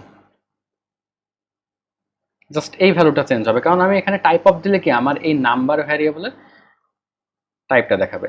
এখানে উঠবে স্ট্রিং। তার মানে আমার জিনিসটা কি দাঁড়ালো, যে এক নম্বর কথা, আমি টাইপ অফ দিয়ে যে কোনো ভ্যারিয়েবলের টাইপ দেখতে পারবো। আর এই ভ্যারিয়েবলটা শুরুতে ছিল আমার একটা নাম্বার টাইপ ভ্যারিয়েবল এবং পরে এটা স্ট্রিং এ কনভার্ট হয়ে গেল। আচ্ছা, আমরা দেখছিলাম জাভা স্ক্রিপ্টের ডেটা টাইপস। তো প্রথমে আমরা যে ডেটা টাইপটা দেখব সেটা হচ্ছে নাম্বার। তো আমরা তো দেখছি যে নাম্বার, যে কোনো ভ্যারিয়েবল কিভাবে তার ডেটা টাইপ চেঞ্জ করতে পারে জাভা স্ক্রিপ্টে। এই নাম্বার ডেটা টাইপের মধ্যে ডেসিমেল এবং ইন্টিজার, সো বেসিক্যালি এই নাম্বার ডেটা টাইপটা বোথ ফ্লোটিং পয়েন্ট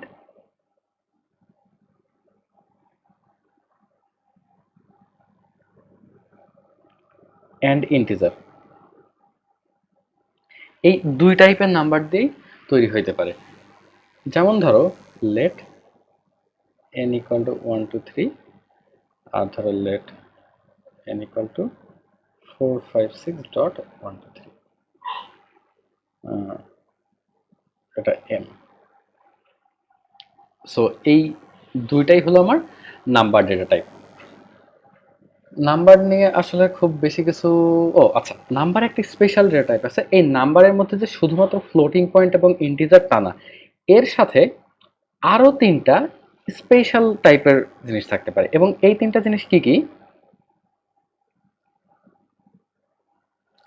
এক নাম্বার হলো ইনফিনিটি,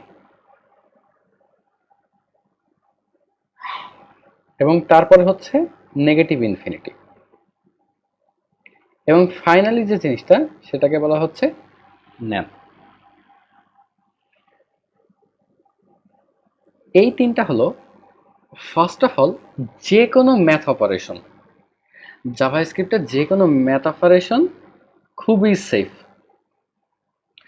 সি বা সি প্লাস প্লাসে আমরা কোড করার সময় কি দেখতাম, যে আমার যে কোনো কিছুকে জিরো দিয়ে ডিভাইড করলে বা কোনো কিছু যদি আনঅ্যাসাইন্ড বা আনডিফাইন্ড থাকতো, তখনই আমার কি কোড ক্র্যাশ করতো না। জাভাস্ক্রিপ্টে অলমোস্ট কখনোই তোমার কোড ক্র্যাশ করে না। যে কোনো ভ্যারিয়েবলকে, ধরো আমি একটা ভ্যারিয়েবল এভাবে ডিক্লেয়ার করলাম,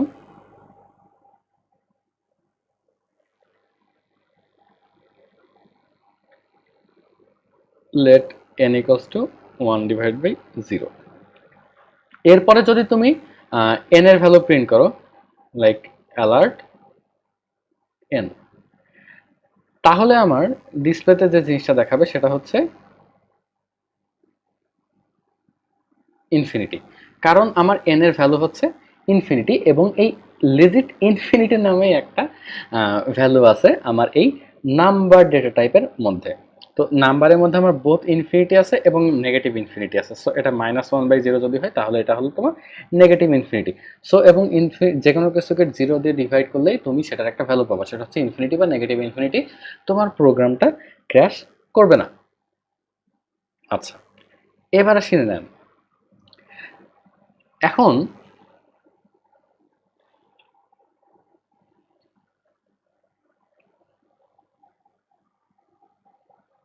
যদি আমার এই ন্যান জিনিসটা রিপ্রেজেন্ট করে হলো আমার কোনো একটা কম্পিউটেশনাল এরর।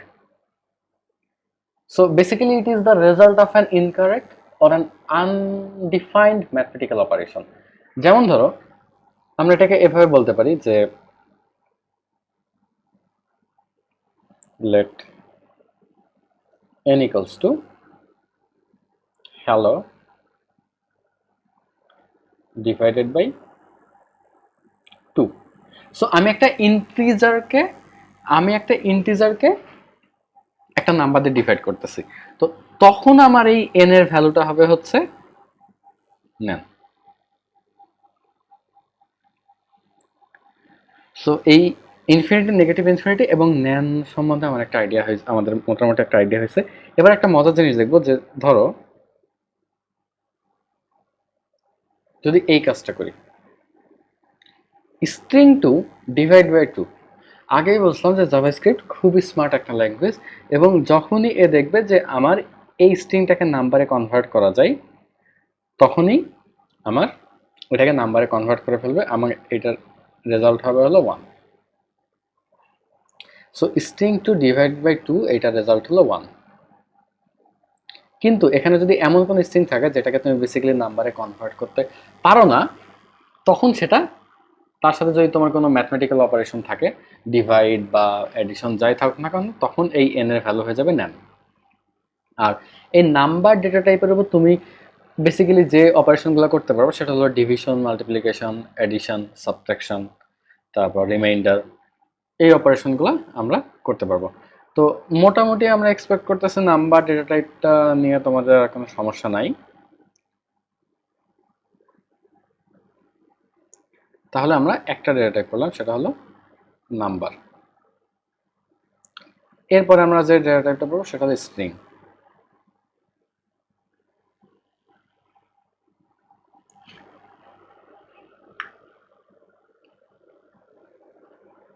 ও আচ্ছা, স্ট্রিং পড়ার আগে আমরা আরেকটা জিনিস পড়ে নিই, সেটা হচ্ছে big integer.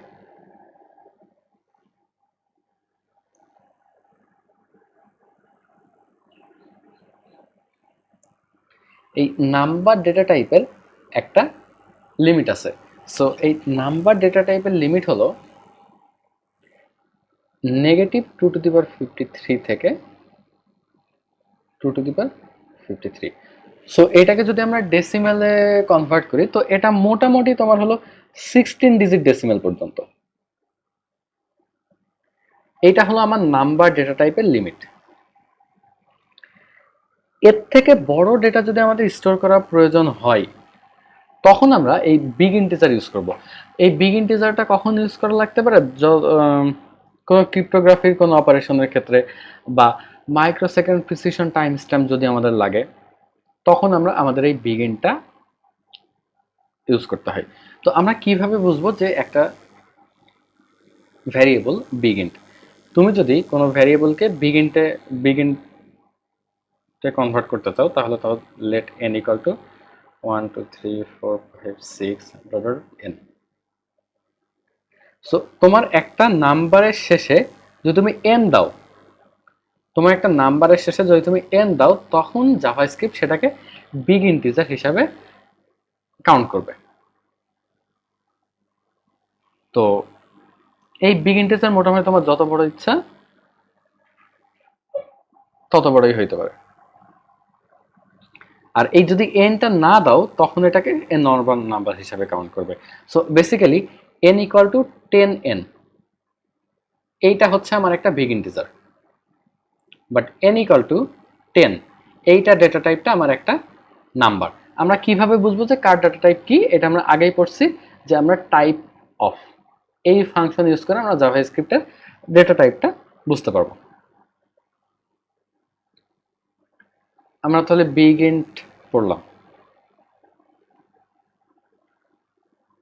So big int আসলে খুব বেশি একটা লাগে না,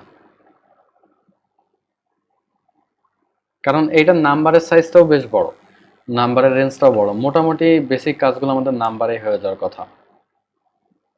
স্ট্রিং খুব সিম্পল, মানে সিতে স্ট্রিং এর মতোই, এখানে নতুন করে কিছু বলার নাই। Let str equal to hello. এটা এটা যেমন ঠিক, আবার লেট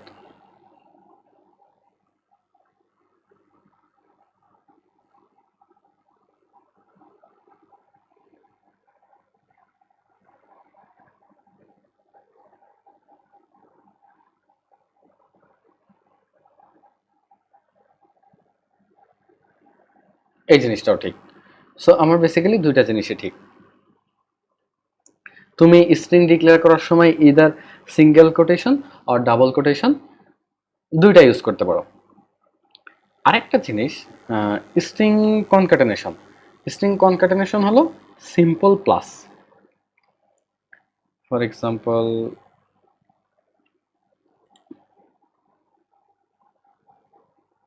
এটা হলো আমার str1, এটা str2 এবং এটা হলো ওয়ার্ল্ড। আমরা যদি সিম্পল এখানে অ্যালার্ট দিই, অ্যালার্ট,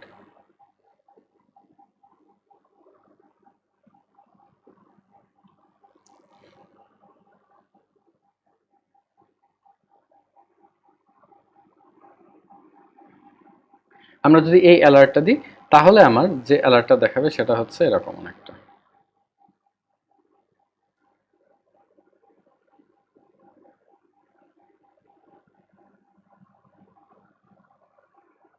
ওকে, আর এখানে ওকে দেখাবে। যে ঝামেলাটা হচ্ছে আমার হাতের লেখা আসলে এত আসতে না, একসাথে তোমার স্ক্রিন রেকর্ডার তারপরে এই পেন ইনপুট অন রাখার কারণে আমার প্রচন্ড ল্যাগ করতেছে ইনপুটে। যাই হোক, এই জন্য আমাকে আস্তে আস্তে লিখতে হচ্ছে আর কি। তো এভাবে আমরা স্ট্রিং কনক্যাটেনেশন করতে পারবো। এবার যদি স্ট্রিং এর মধ্যে আমাদের কোনো অপারেশন করার দরকার হয়, যেমন ধরো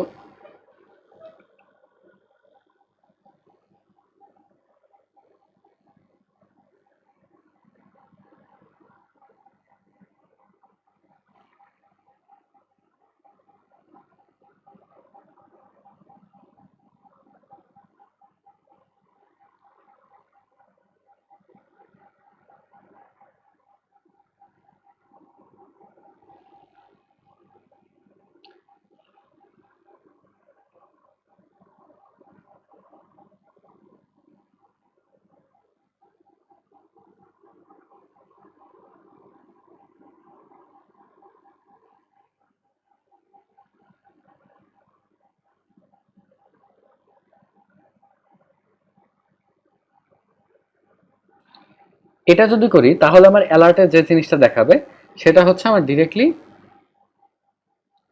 মাই নেম ইজ নেম, এই জিনিসটা শো করবে। এক্স্যাক্টলি এখানে যা আছে মাই নেম ইজ নেম এই জিনিসটাই শো করবে। কিন্তু আমি যদি এখানে এই কাজটা করি, এখানে একটা ডলার সাইন দিলাম, তারপরে সেকেন্ড ব্র্যাকেটের মধ্যে যদি আমি ভ্যারিয়েবলের নামটা লিখি, এখানে এই নেমটা কিন্তু একটা ভ্যারিয়েবল, এটা হলো আমার স্ট্রিং এর পার্ট, কিন্তু এই নেমটা হচ্ছে আমার একটা ভ্যারিয়েবল। সো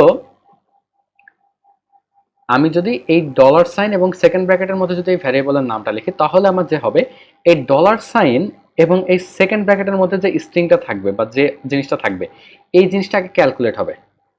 এই জিনিসটা, এই অপারেশনটা ক্যালকুলেট হওয়ার পরে এটা স্ট্রিং আকারে আমার অ্যাকচুয়াল স্ট্রিং এর ক্ষেত্রে অ্যালার্টের মধ্যে আমরা স্ট্রিং দিচ্ছি একটা, এই অ্যাকচুয়াল স্ট্রিং এর সাথে কনক্যাটেনেট হয়ে যাবে। তো তখন আমার ডিসপ্লেতে যে জিনিসটা দেখাবে সেটা হচ্ছে মাই নেম ইজ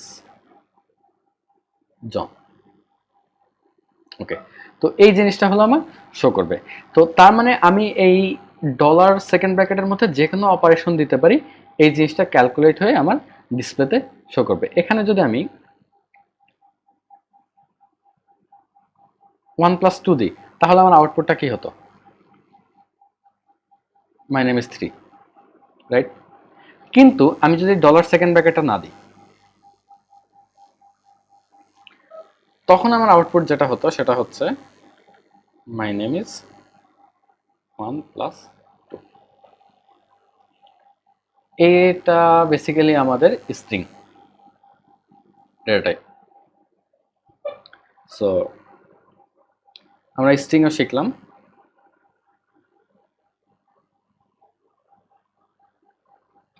প্রথম ভিডিওতে আমাকে আসলে বেসিক্যালি অনেক টেকনিক্যাল ডিফিকাল্টির সম্মুখীন হইতে হচ্ছে। অনেক আমার পিছে আসলে এত প্রেশার নিতে পারতেছে না, আমি জানি না কতক্ষণ করতে পারবো। যাই হোক, এরপরে আমরা যে ডেটা টাইপটা শিখবো সেটা হচ্ছে বুলিয়ান। বুলিয়ানটা খুব ইজি আর কি, মানে আমরা সিতে যা শিখছি তাই, এটাই আসলে নতুন কিছু নাই।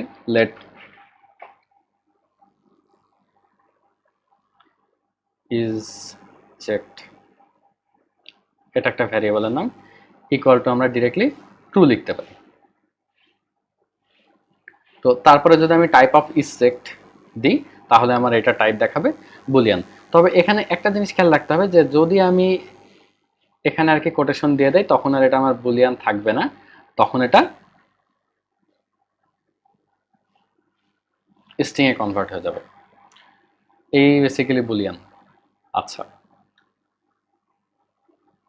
আর জাভাস্ক্রিপ্টে তোমার একটা স্পেশাল কিছু ভ্যারিয়েবল আছে, সেটা হলো নাল, এটা নিজেই একটা ভ্যারিয়েবল টাইপ। এরপরে একটা আছে আনডিফাইন্ড।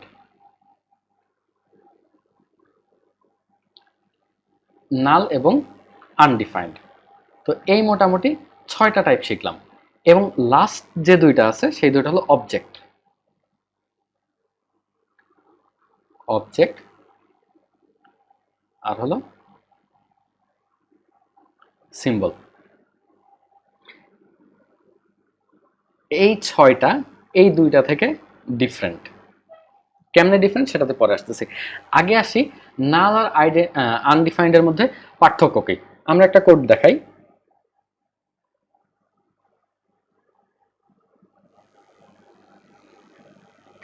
লেট এক্স,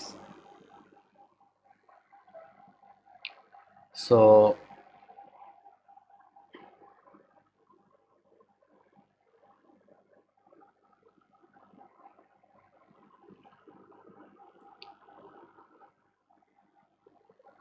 এটা যদি প্রিন্ট করতে চাই তাহলে আমাদের কি দেখানো উচিত, এই এক্স এর ভ্যালুটা দেখানো উচিত না? এক্স এ কি কোনো ভ্যালু আছে? না। তো এখন আমার কনসোলে আমার ডিরেক্ট যে এক্স এর ভ্যালুটা দেখাবে সেটা হচ্ছে আনডিফাইন্ড লেখা উঠবে। তার মানে আমার এক্স এমন একটা ভ্যারিয়েবল, এর ভ্যালু এটা কিন্তু স্ট্রিং না, এক্স এমন একটা ভ্যারিয়েবল, এটা এর কারেন্ট ভ্যালুই হলো আনডিফাইন্ড। ওকে, এবং এটা যদি আমি টাইপ অফ দিই তাও আমার এটা আনডিফাইন্ডে দেখাবে। তো এটা হলো আনডিফাইন্ড, এটা কিন্তু নাল না। নাল আর আনডিফাইন্ড হলো দুইটা ডিফারেন্ট জিনিস। বা আমরা ডিরেক্টলি এভাবেও সেট করতে পারি, যদি আমি ভ্যালু না সেট করি তাহলে তো আনডিফাইন্ড, আবার এভাবে করতে পারি এক্স ইকুয়াল টু আন।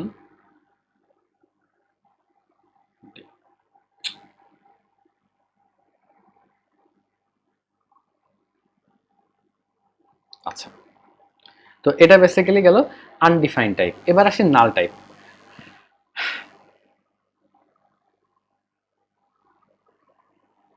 এখানে নাল আর আনডিফাইন্ড এক জিনিসটা, মানে null basically means nothing or value unknown. Okay, তুমি যদি কোনো ভ্যারিয়েবলে ভ্যালু অ্যাসাইন না করো তাহলে সেটা আনডিফাইন্ড। আর যদি কোনো ভ্যারিয়েবলের ভ্যালু আননোন থাকে বা এমটি থাকে ফর সাম রিজন, তাহলে সেটা হলো নাল। এই দুটা একটু কনফিউজিং। তুমি যদি কিন্তু একটা আর কি ডিফারেন্স আছে, সাটল ডিফারেন্সটা হচ্ছে যে এক্স যদি নাল হইতে হয় তাহলে তোমাকে নাল এটা ডিফাইন করে দিতে হবে। তুমি যদি নাল ডিফাইন না করো, লেট এক্স যদি রেখে দাও তারপর অ্যালার্ট করো, তাহলে সেটা আনডিফাইন্ড হয়ে যাবে। বা তুমি সার্ভারে কোনো রিকোয়েস্ট দিছো এবং কোনো ডাটা তুমি ব্যাক পাও নাই, তার মানে এটা আনডিফাইন্ড না, তোমার হলো নাল। বোঝা গেছে? তো এটা মোটামুটি বেসিক ডিফারেন্স হলো নালের মধ্যে। নর্মাল স্ক্রিপ্টের মধ্যে তুমি যদি কোনো ভ্যারিয়েবলকে নাল করতে চাও তোমাকে সেটা অ্যাসাইন করা লাগবে নালে, বাট আনডিফাইন্ড এর ক্ষেত্রে তোমাকে অ্যাসাইন করা লাগবে না, তুমি জাস্ট ভ্যারিয়েবল ডিক্লেয়ার করে রেখে দিলেই সেটা হলো আনডিফাইন্ড।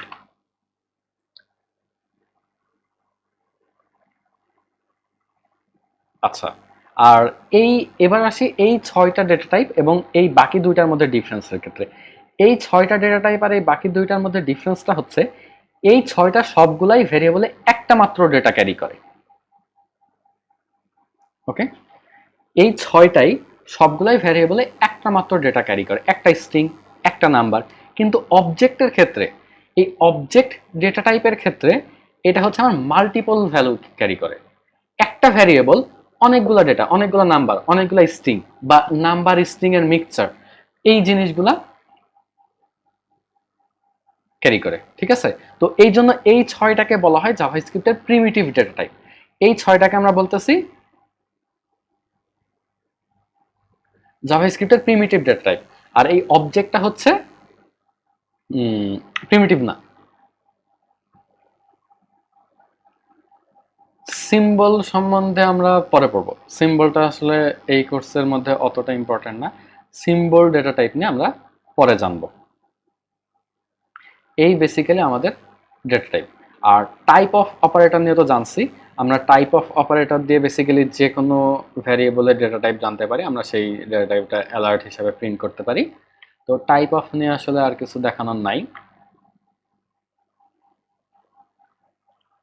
এবার হলো টাইপ কনভার্সন। টাইপ কনভার্সন খুবই সোজা। যেমন ধরো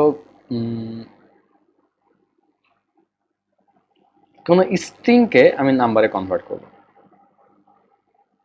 এটা অনেক সময় অটোমেটিক্যালিও কনভার্ট হয়ে যায়। যদি এটা কনভার্ট করা পসিবল হয়, এটা অনেক সময় অটোমেটিক্যালিও কনভার্ট হয়ে যায়। নাম্বারকে স্ট্রিংয়ে কনভার্ট করা জাভাস্ক্রিপ্টে একটু মজার ব্যাপার। যেমন ধরো এখানে একটা জিনিস আছে যে লেট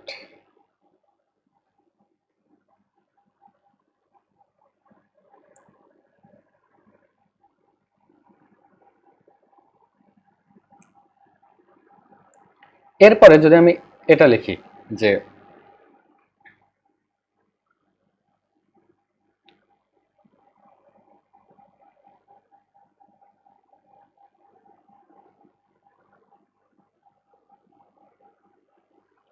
সরি এটা ক্যাপিটাল, তাহলে আমার আগে যদি তুমি টাইপ অফ দিয়ে চেক করো এইটার ভ্যালু হবে স্ট্রিং, এবং এরপরে যদি তুমি টাইপ অফ দিয়ে চেক করো তাহলে এইটার ভ্যালু হবে হচ্ছে নাম্বার। তো এভাবে আমি স্ট্রিং থেকে নাম্বারে কনভার্ট করতে পারবো। আরেকটা মজার জিনিস হচ্ছে এখানে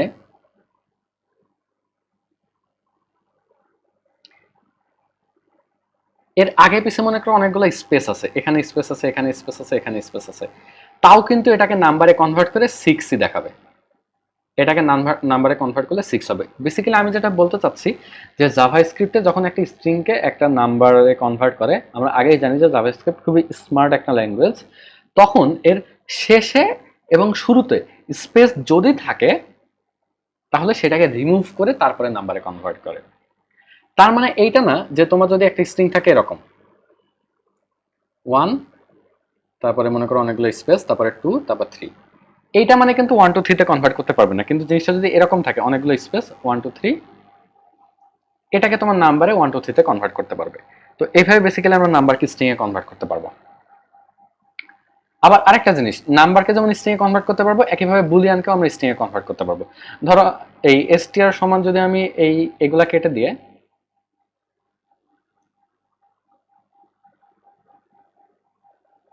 ইকুয়াল টু ট্রু দিই, তারপরে যদি এটা নাম্বারে কনভার্ট করি এবং তারপরে যদি আমি ভ্যালুটা প্রিন্ট করি, তখন দেখবা যে আমার কনসোলে 1 প্রিন্ট হয়েছে, কারণ true is basically 1 and false is basically 0। তো এটা গেল হলো আমার নাম্বারে কনভার্সন। আবার ধরো আমি যদি এরকম লিখি কোনো ম্যাথমেটিক্যাল অপারেশনের ক্ষেত্রে যদি তোমার স্ট্রিং থাকে যেটা নাম্বারে কনভার্ট করা পসিবল, তাহলে জাভাস্ক্রিপ্ট সেটা অটোমেটিক্যালি নাম্বারে কনভার্ট করে দেয়। যেমন অ্যালার্ট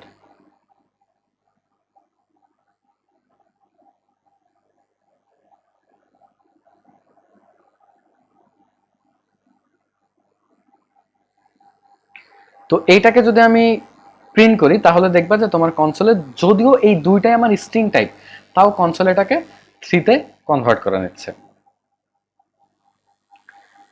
আচ্ছা, তো এই মোটামুটি তোমার হলো নিউমেরিক কনভার্সন। নিউমেরিক কনভার্সনের আরেকটা জিনিস দেখি। যেমন ধরো আমরা আগেই জানি যে নাম্বারের মধ্যে তোমার স্পেশাল কিছু জিনিস আছে, যেমন ধরো ইনফিনিটি, ন্যান। তো তুমি যদি কোনো আনডিফাইন্ড, এই জিনিসটা একটু ভালো করে খেয়াল করো, যদি কোনো আনডিফাইন্ড টাইপের ভ্যারিয়েবলকে যদি তুমি নাম্বারে কনভার্ট করো তাহলে সেটা হয়ে যাবে নেন। যদি নালকে কনভার্ট করো তাহলে সেটা হয়ে যাবে 0। আর ট্রু ফলসকে করলে